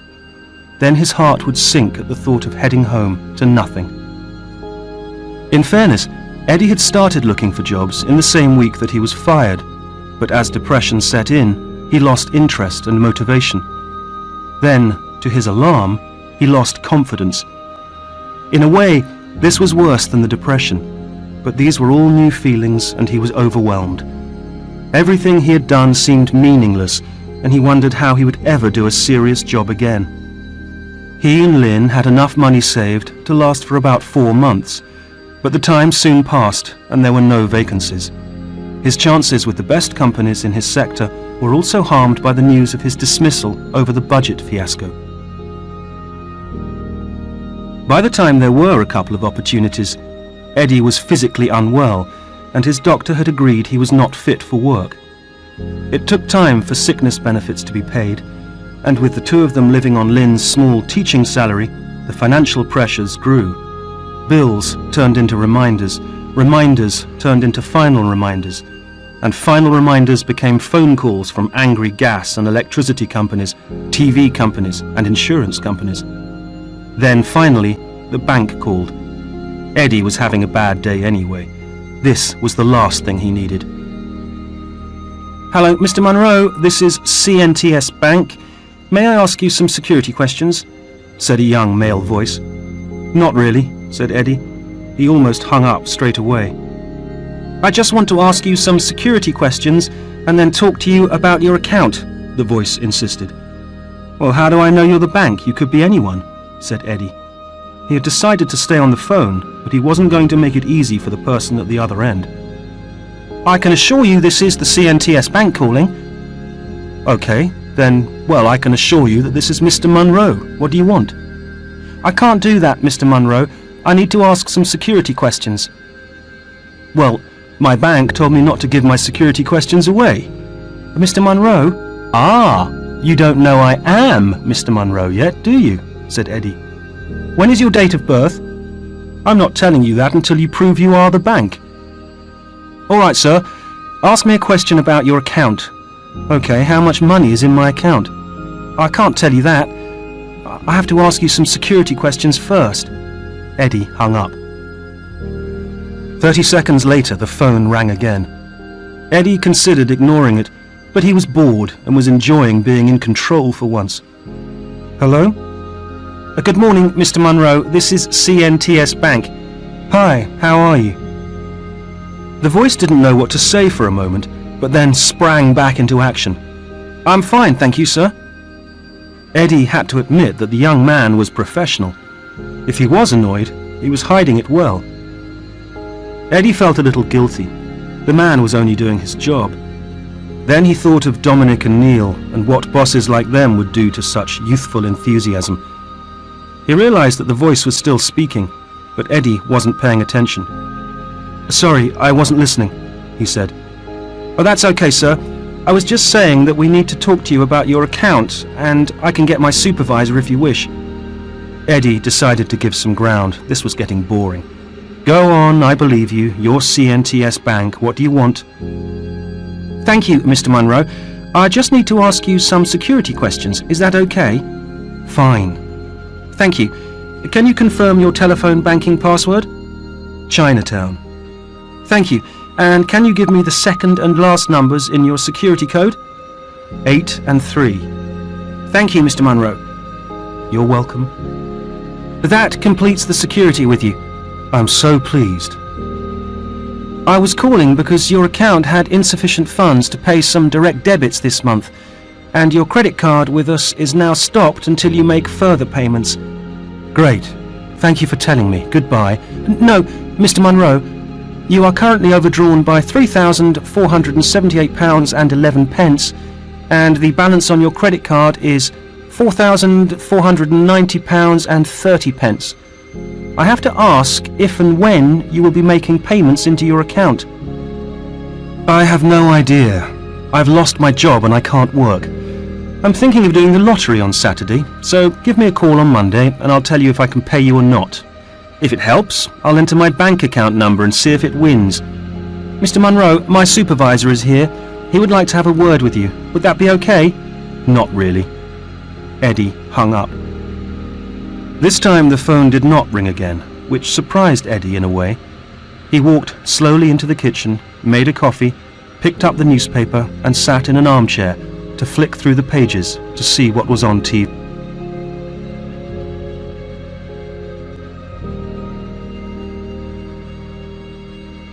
Chapter 11. After the Fight. Eddie went back inside the ship and made his way to the toilets, where he locked himself inside a cubicle. He was shaking and sweating. He sat down and put out his hands in front of him, watching the shaking in fascination and fear. He could feel the pain in his chest now, and his ear was sore. He wiped his face with the palm of his hand. There was blood coming from his nose. He used some toilet paper to stop the bleeding. He felt exhausted. Eddie stayed where he was for about 10 minutes. The toilets were empty and no one else came in during that time. He almost expected Dominic to come in, and he imagined the fight starting all over again, a struggle by the sinks, mirrors breaking, doors slamming. He decided to make his way back to the dining room. He came out of the cubicle and looked in the mirror to straighten his clothes and his hair. The bleeding had stopped. He washed his face. The dance floor was full and the dining area was being cleared. Lynn was at the table, talking to some other guests when Eddie found her. "Hello, stranger," she said. "You took your time. Where's Dominic?" Eddie wasn't ready for a conversation about this right now. "I couldn't find him." "So where have you been all this time?" "I went to get some fresh air. Then I went over to the Starlight Lounge and checked some emails on the internet." "Eddie, you're on holiday," she said, putting her arm around him. "I know, sorry." "Come on, what do you want to drink?" "I'll have a large scotch, no ice." "Really?" "Well, why not? We're on holiday." Eddie tried to smile. His ear and nose were stinging. His chest ached. Maybe he had a broken rib. "Okay, wait here, I'll get them," she said, and Eddie turned to watch the dancing and the band. He was calmer now. The shock felt less. He glanced over at the band and saw Jen looking at him, and she gave a small wave. He waved back, but suddenly wondered if she was, in fact, waving to Dominic somehow. He looked behind him, but Dominic wasn't there. When Lynn came back, they had their drinks and danced for a while. Eddie was tense the whole time, waiting for Dominic to launch a sudden attack on the table. Or maybe he had gone back to his cabin to rest and would wait until tomorrow or the next day to continue the fight. "I wonder where Dominic is," said Lynn. "No idea," said Eddie. "Come on, I'm tired, let's go to bed." Even as they reached the cabin, Eddie was looking around for Dominic, but he knew now that he must have gone to his own cabin.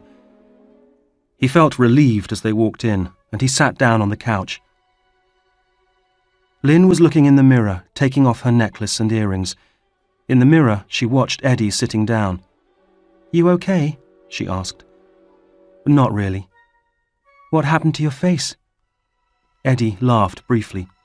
He suddenly saw the absurdity of it all. "I had a fight with Dominic," he said, looking at the bruises on his hands. "You mean you had an argument?" "No, I mean I had a fight.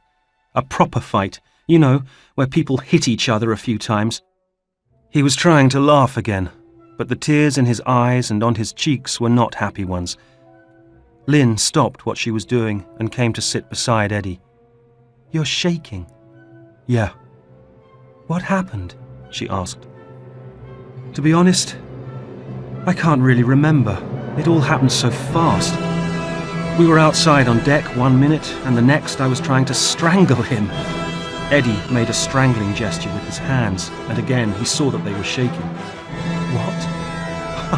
"I know. I can't really believe it myself. At one point, I think he was going to pass out. I almost pushed him over the side." "Eddie!" He was shaking his head. "Was anyone watching all this? You must have looked like madmen." "No, it was just us, by the lifeboats." "Where is he now?" asked Lynn. "I don't know.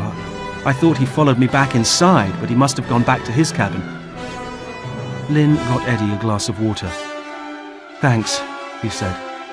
"Sorry." "I can't believe this. You're like a pair of kids.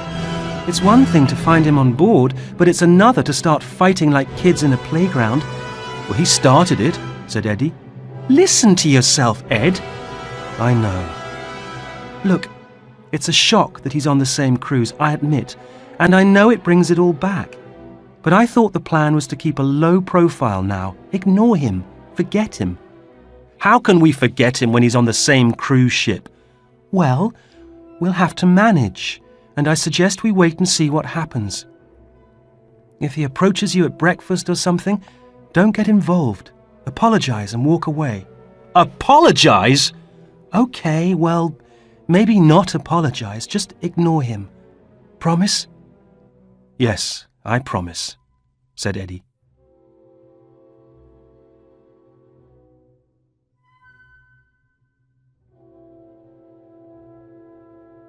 Chapter 12. Lynn and Eddie argue. 6 months had passed since Eddie's departure from Fenton's, and no work offers were coming in. Summer was over, and the evenings were getting darker. Eddie had lost weight, and his relationship with Lynn was in a bad way. Either they argued over most things, or they didn't speak at all. One Thursday afternoon, Lynn came in from work, and Eddie was sitting in his armchair as usual, watching a TV show from America. A couple and their neighbours were arguing over a dog. Lynn was soaking wet. The rain was heavy outside. These people are so stupid, he said, not looking up. This guy says he can't sleep because of his neighbour's dog, and the neighbour says the other guy's been shooting at it with an air rifle. It's okay, I'm fine, thanks, don't get up, Lynn said, putting down heavy shopping bags as she came through the front door. So this guy, Eddie continued, the guy with the dog, is suing the other guy for $100,000 in damages. Lynn was neither interested nor amused. She took off her coat, picked up the bags, and went into the kitchen. On the way, she threw the Post onto the sofa. But the other guy, the guy with the gun, he's suing the dog owner because he says the dog barks all night and messes up his garden. Eddie knew he had already upset Lynn, but he stayed where he was. She was always upset these days. He decided to shout out the rest of his commentary so that Lynn could hear him in the kitchen. And now their wives are complaining that the men are obsessed with arguing with each other. They've been fighting over the dog for 3 years and now they both want a divorce.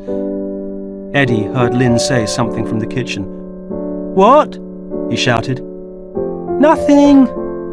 No, go on, he shouted. What did you say? Nothing. Go back to your show. It sounds fascinating, she said. Eddie got up and went to see her. What's wrong? Lynn ignored him and started putting shopping away in cupboards and in the fridge. What's wrong? He asked again. This time she stopped and looked at Eddie. Well, let me see. I get up in the morning and go to work while you sit and watch telly. I come in from work and you're still sitting and watching telly. I do the shopping, I get no help. I do the cooking, I get no help. I try to talk to you and I get nothing. You used to have breakfast with me in the mornings and now you don't get up at all. We never go out, our friends don't call us, the house is a mess, and you're here all day making it messier. You don't clean up, you don't tidy, you look a mess. Thanks very much. And I don't hear anything positive from you about anything. Anything! I'm sick of it! There was a pause after she stopped. Bad day then, he said. It's not funny, Eddie.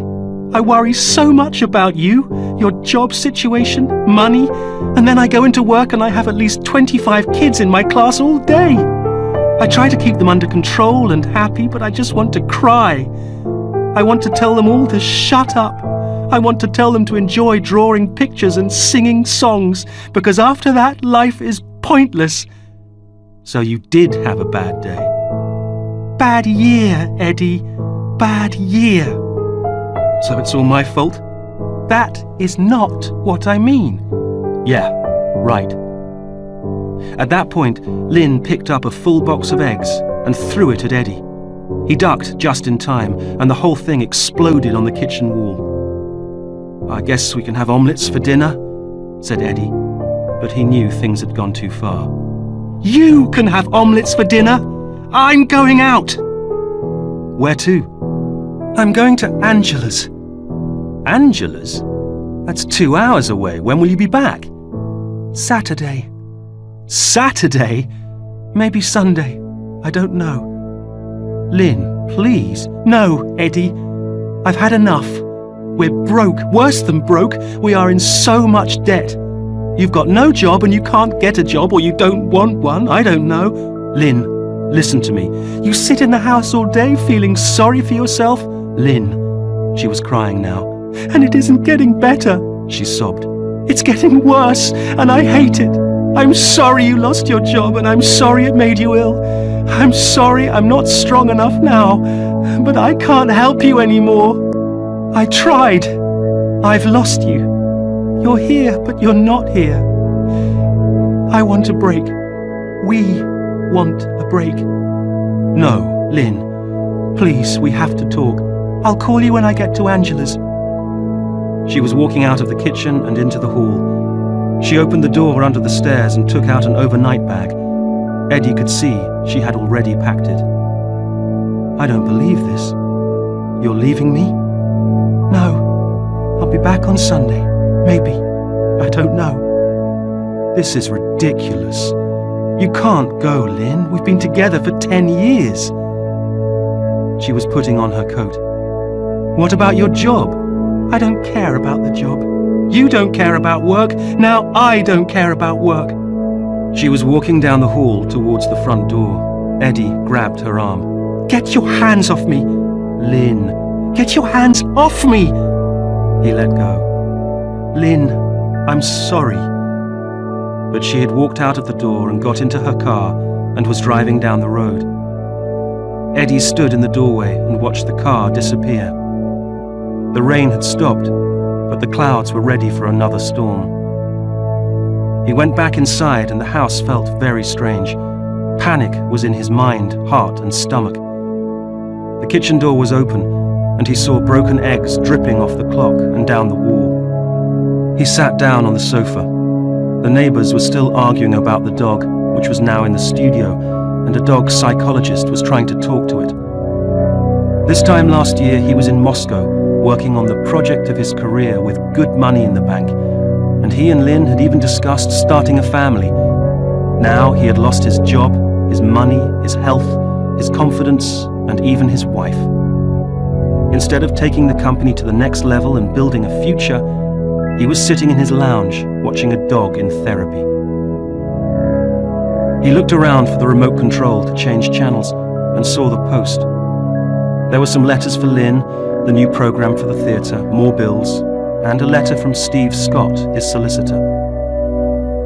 He knew what the letter said before he opened it. It was the result of many difficult meetings with his solicitor and financial advisor. The letter now confirmed that he was bankrupt. Bankrupt. A death. The end of a life with money.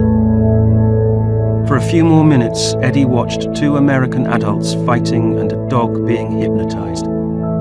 Then he put the letter back in its envelope and went into the kitchen to clean the eggs off his kitchen wall.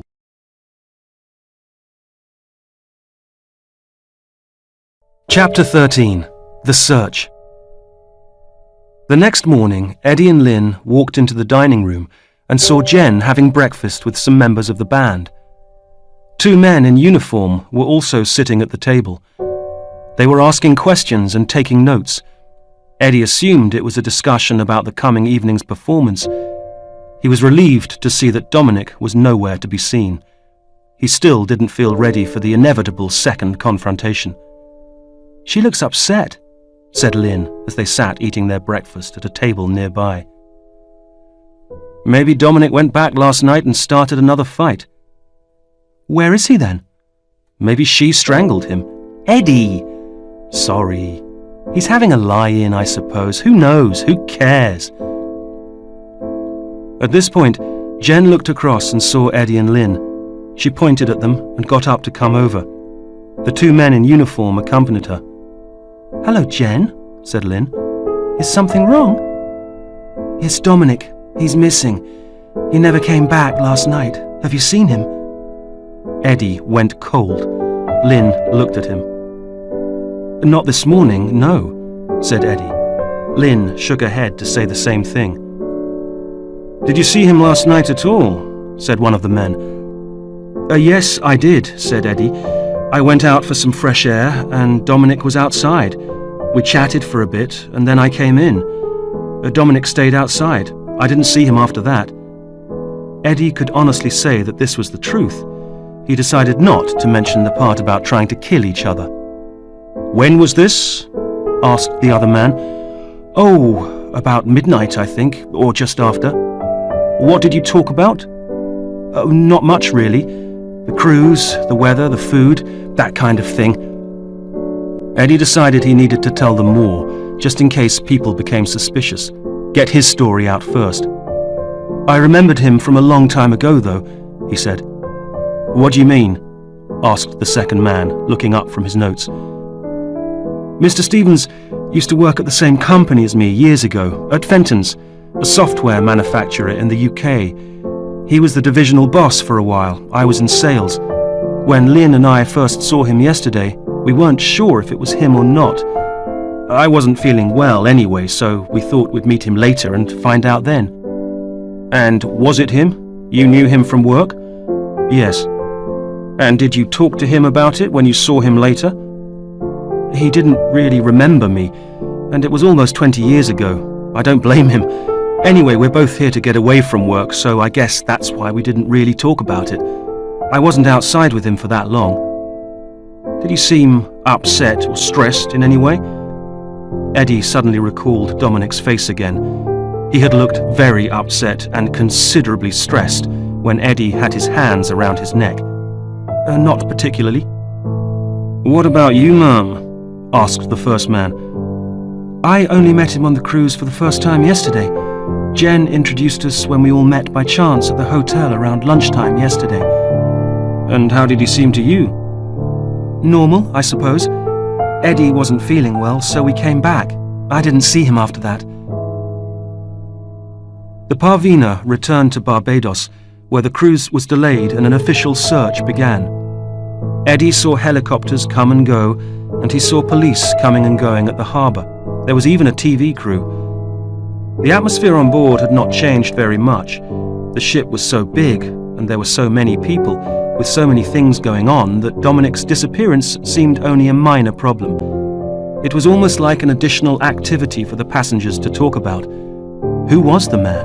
When did he disappear? Why? What happened? Was he injured on the ship somewhere? Did he fall overboard? Eddie and Lynn walked into town to get away from things. They walked for hours around the streets and marinas. Here and there they stopped and looked at their map and read their guidebook about the history of Bridgetown. They tried not to talk about Dominic, or even to think about it. But Eddie could see that Lynn was worried, and Lynn could see the same in Eddie.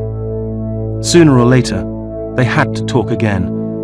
So they had lunch in a cafe overlooking a small bay, and Lynn was the first to speak. "What do you think has happened, Ed?" "I've no idea. I left him standing by the rail. He was okay. After the fight, he was obviously tired, and so was I. To be honest, I think we were both a bit shocked and embarrassed, and bruised. But he was all right when I left him. Actually, I thought he would come after me. I was in the toilet for about 10 minutes. Then I came back in to find you." "Do you think he fell overboard?" she asked. "Not from where we were. There was another deck below, and the rail was too high. To go overboard, he'd need to jump." "So, do you think he jumped?" "The man thinks he's better than anyone else. Why would he do that?" "Who knows? 16 years is a long time. People change." "Yeah, well, people like him don't change, unfortunately."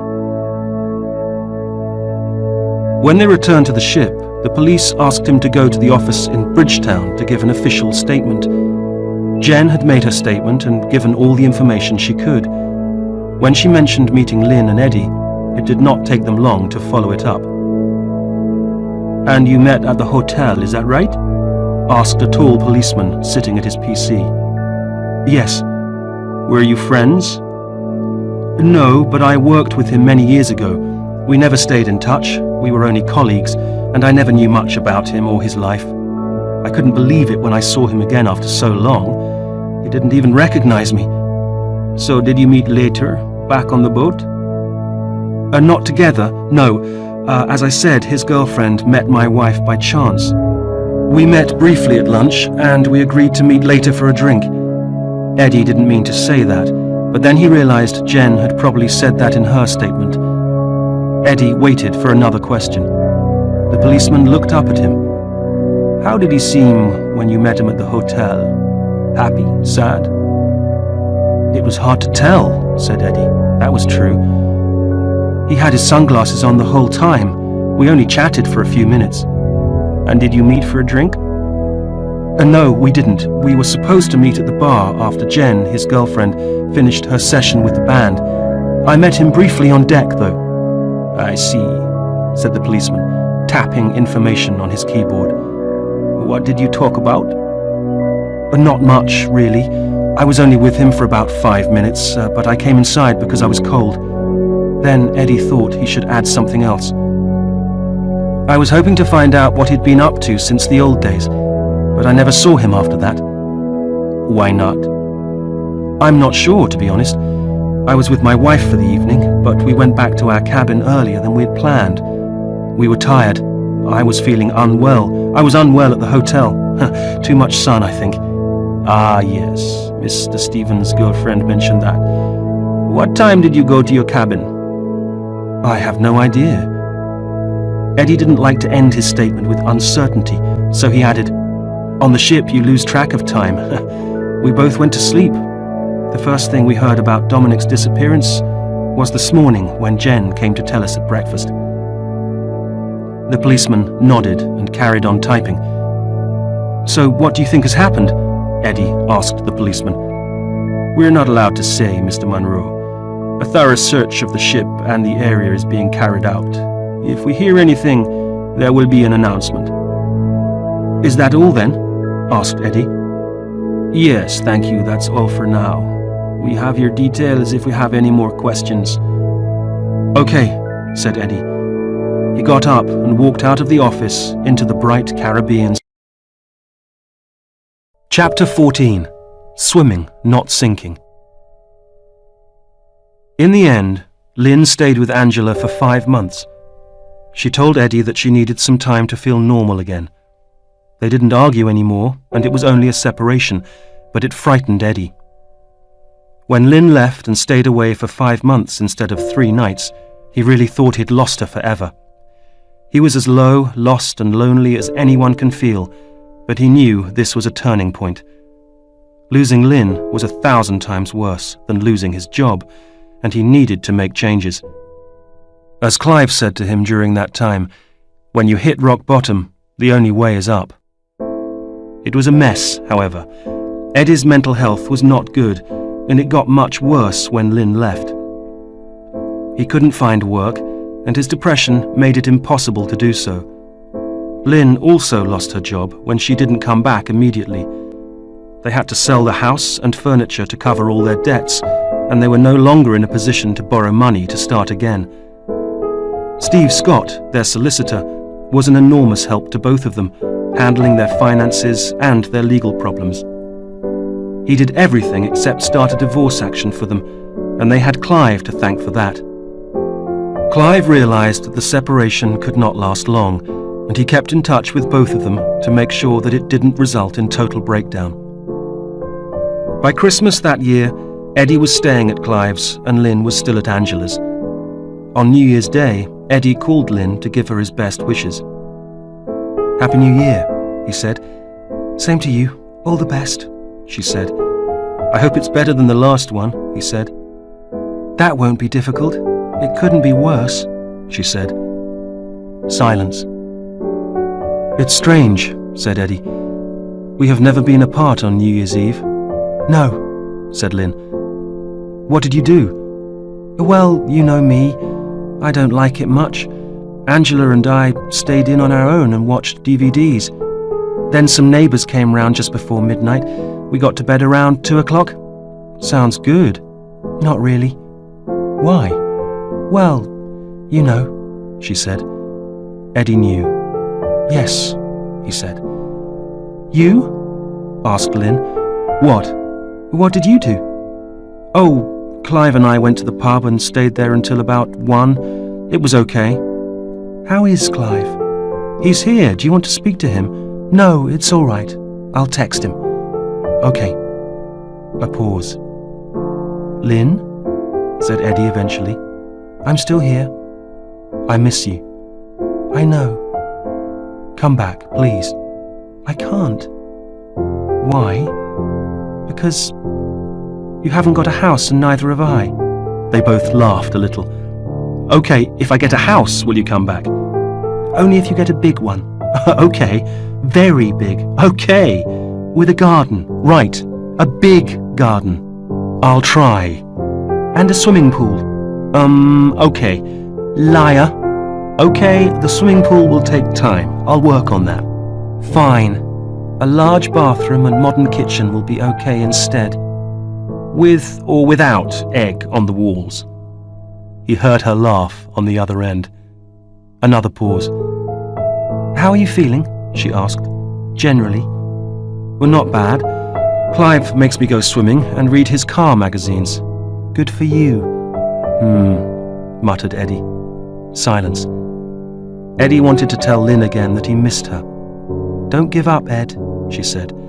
I know, he said. Lynn was Eddie's motivation to rebuild his life, and Clive was his support. But Eddie realized that only he could turn things around.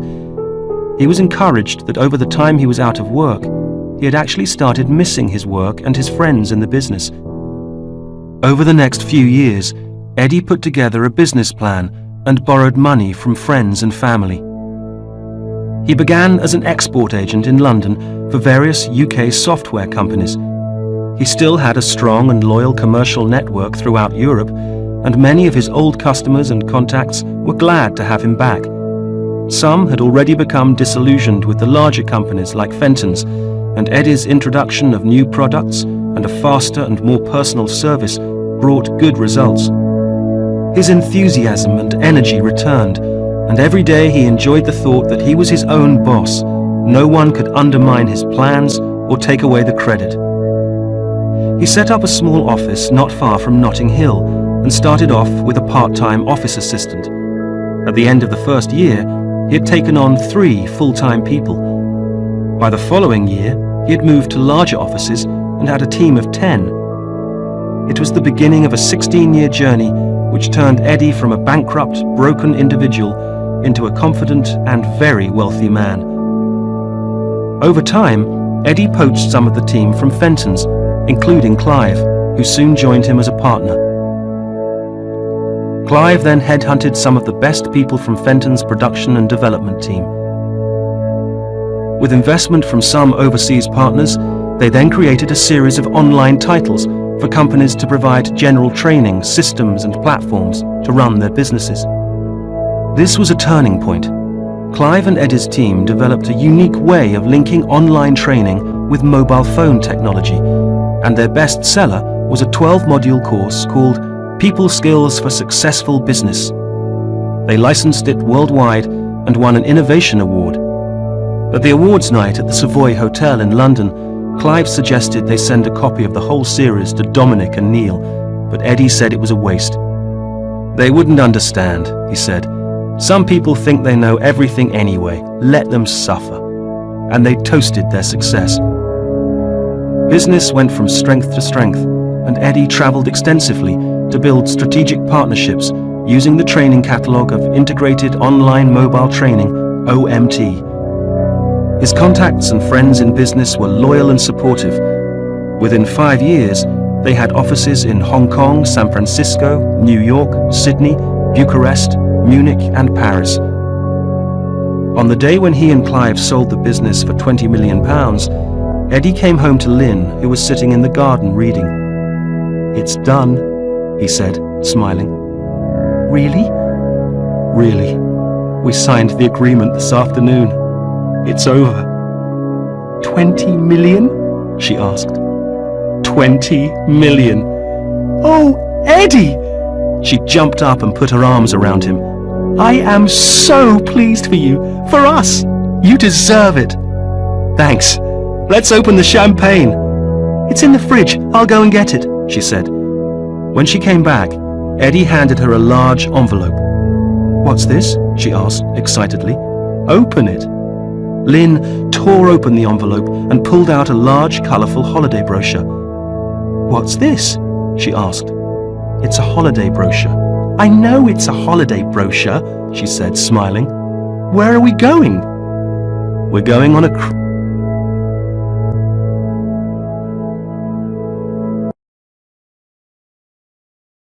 Chapter 15. Revelations.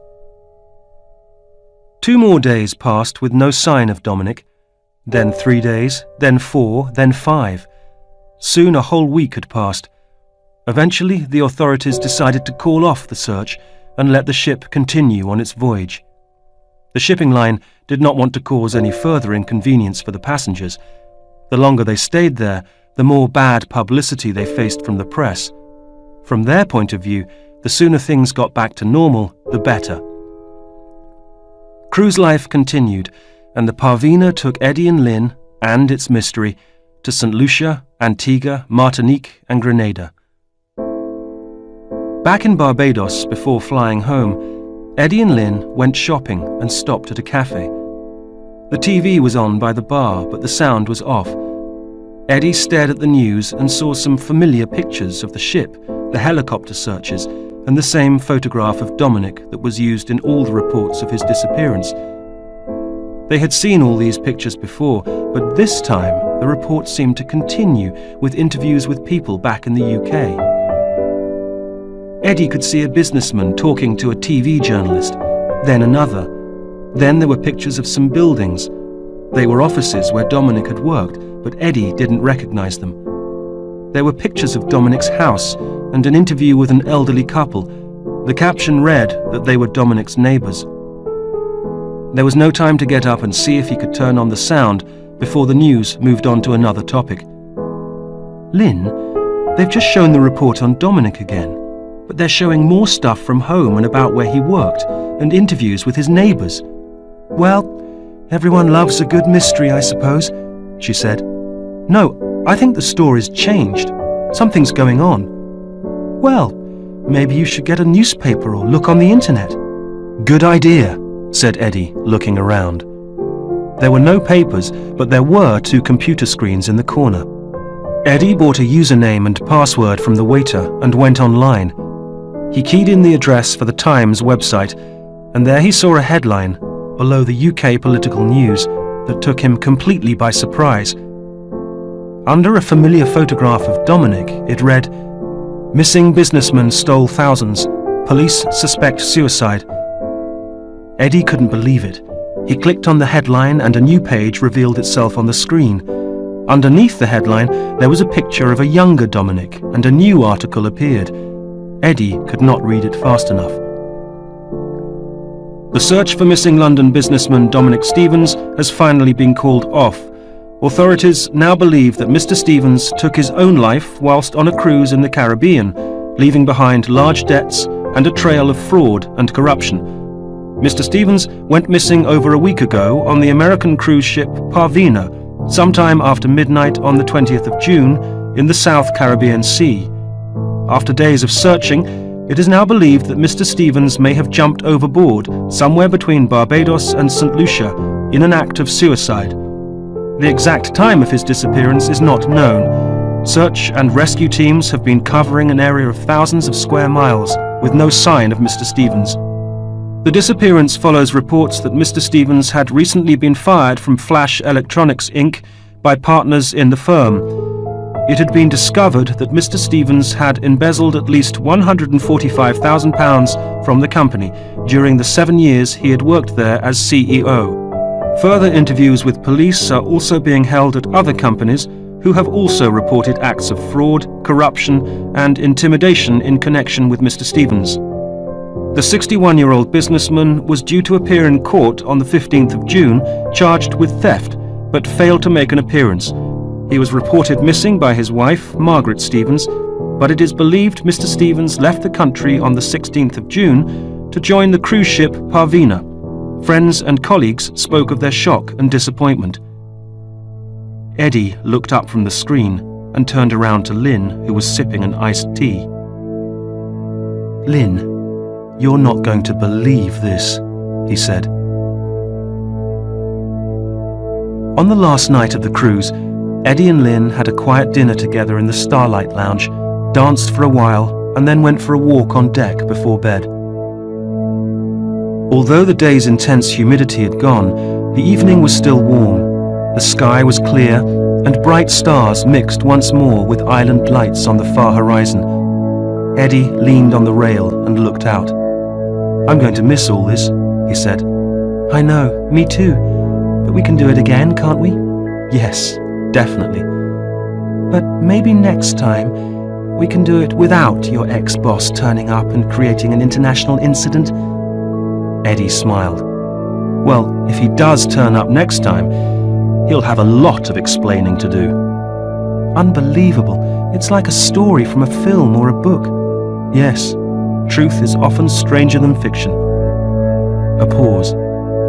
Both of them looked out to sea. "Do you really think he's out there?" asked Lynn. "He must be. He's not on the ship, that's for sure." "It's a scary thought. He must have been so desperate to jump off a ship at sea, if he did jump. Can you imagine?" said Lynn. "Or maybe he fell." "Maybe you pushed him," she said, smiling and nudging Eddie in the side with her elbow. It still hurt where Dominic had punched him. The man was still a pain in his side. "Maybe someone else pushed him," suggested Eddie. Back home there was probably a long queue of people waiting to do something like that to him, and to all the superior-minded, arrogant Dominics of the world. "Sad," she said. "Very," said Eddie. "Some are pushed and some jump anyway. That's the way it is. That's the way it's always been. The trick is what you do next."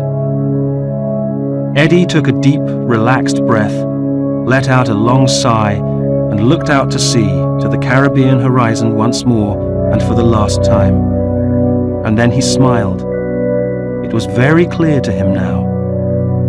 He could easily make out the difference between the stars and the lights of the island, and he wondered why he had never noticed it before.